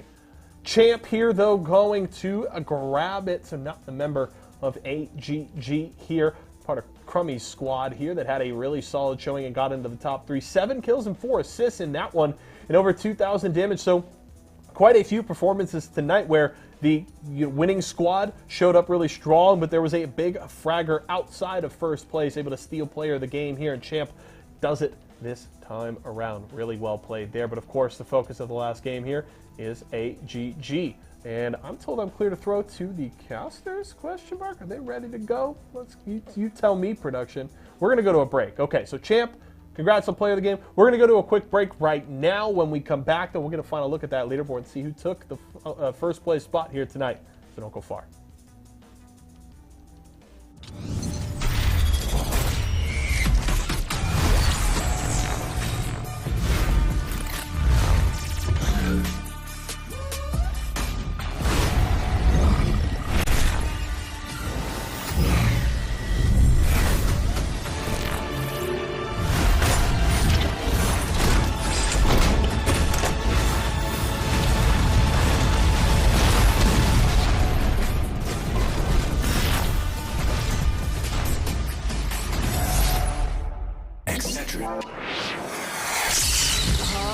I'm fading. One bad headache can crash your entire game. Excedrin relieves headaches fast. Excedrin, game over for All right, welcome back, guys, to Series E. Now we're about to announce the winners of the final open night of Season 4. I don't think we'd be surprised if Renegades won, but that second place position is still up for grabs. So let's check in with the Mobile One leaderboard one last time tonight to see who ends up in the top 2. Did Renegades do enough to maintain their first place position? Did Vizio do enough? And no, All Glory Gaming with their final win in the day actually sneak by with a 1-point victory coming in second place. I mean, sneak by is definitely the word to use. A 1-point advantage over Team Vizio, who sit in third place with 71. Team Razor will round out our top 4 at 58 points. But like you said, should be no surprise whatsoever. Renegades, 93 points, just shy of triple digits to take the final Series E open here of the season. And that was a big game for All Glory Gaming. So I don't want to mischaracterize it by saying sneaking by, but I mean, the 1-point difference makes it feel that way, right? But they had 54 points going into that last game. And so they needed a big win there to try and get that. And so they definitely secured it. Congratulations to All Glory Gaming for coming in and securing second place for yourselves. But Renegades, what a massive night for them, showing how amazingly consistent they can play. One of their lowest finishes was like in 5th place. Actually, I think in game number 6 in the last game there was their lowest finish, but all night it was just first and second places for them. Yeah, now let's check in with the Mobile One high performance moment though to close out the show and the final one of the day. And no surprise that it's going to be the final moments leading up to AGG winning it out. You kind of mentioned before that team up top actually deciding not to actually use their bubble till the last moment, and they ended up being knocked before getting any value, actually tanking 2 defensive bombardments. That netted Nerf a second place finish practically, as they were able to quickly deal with 1, but not finally AGG. It was a 3v3 scenario, and then we see Nerf going at AGG literally right after this, and this was just beautifully done. 1 goes down, AGG have the advantage. They were able to equalize the situation by taking down 1 as well, but not able to do it with the final 2. Well played by All Glory Gaming. Yeah, but Nerf though, we have to note, if we could take a look at that leaderboard one more time, the cumulative leaderboard, before we close out the show, I would love to do that because Nerf did survive pretty late there, and they did end up picking up 38 points on the day. Excedrin though had 42 overall, so they grow that lead that they had at the start of the day by 4 points, and now the pressure is on Team Nerf, and it's in the hardest way possible. They need to close a 40-50 point gap up against Team Excedrin on Pro Night tomorrow. And that's going to be really hard to do. I mean, considering they only were able to, they only were 4 points behind them, to try to have a 40 or 50 point gap in the final day. I'm going to be honest with you, I'm not sure if it's possible, but I guess if anybody can do it, count on Team Nerf. I thought they had a great tournament. Excedrin obviously did enough to actually still net them that advantage here, but I thought Nerf played really well, and I wish them luck going into the Pro Night. Yeah, Excedrin, with that slow success, I mean, that's how they are able to kind of maintain this lead. We saw it last week as well, but Nerf did cut into it with how well they were performing. And then going into the Pro Night is going to be that much harder because Team Excedrin continue to play a very slow, methodical style while they do try to focus on getting points on the board by getting placements. Now, I do want to say once again, congratulations to Renegades for getting the win today in a big way. And of course, to All Glory Gaming for coming in second. That's going to go ahead and do it for us. We're going to send it back to Yeso in the studio to close out the show. So Yeso, go ahead and take it away. Thank you to both Jamerson and Why Not. A pleasure to get to listen to you both here tonight, and love that we have you both on the show here in the final week. I'm looking forward to tomorrow and more from you gentlemen. Well, there you go. Renegades with the win. Big performance from the squad here tonight. They showed up strong and finishing at the top of the leaderboard there. Not a big surprise with the way that they played. And of course, big things still at stake on that leaderboard. We didn't talk about it a ton tonight here, at least in the studio, but important to notice that Excedrin's still trying to hold off Nerf on that overall leaderboard to secure their spot in Season 5, and they at least are holding on to that gap nicely with one more night to play. Remember, we will be back tomorrow, kicking off at 4 p.m. Pacific time, the final Pro Night of the season. Definitely look forward to that. It should be a really, really good time and an exciting way to close out the season. My name is Yeso, though. It's been a pleasure to host for you all tonight, for myself, the entire live broadcast crew, and everybody here at Esports Arena. Thank you so much for joining us tonight. We'll see you again tomorrow.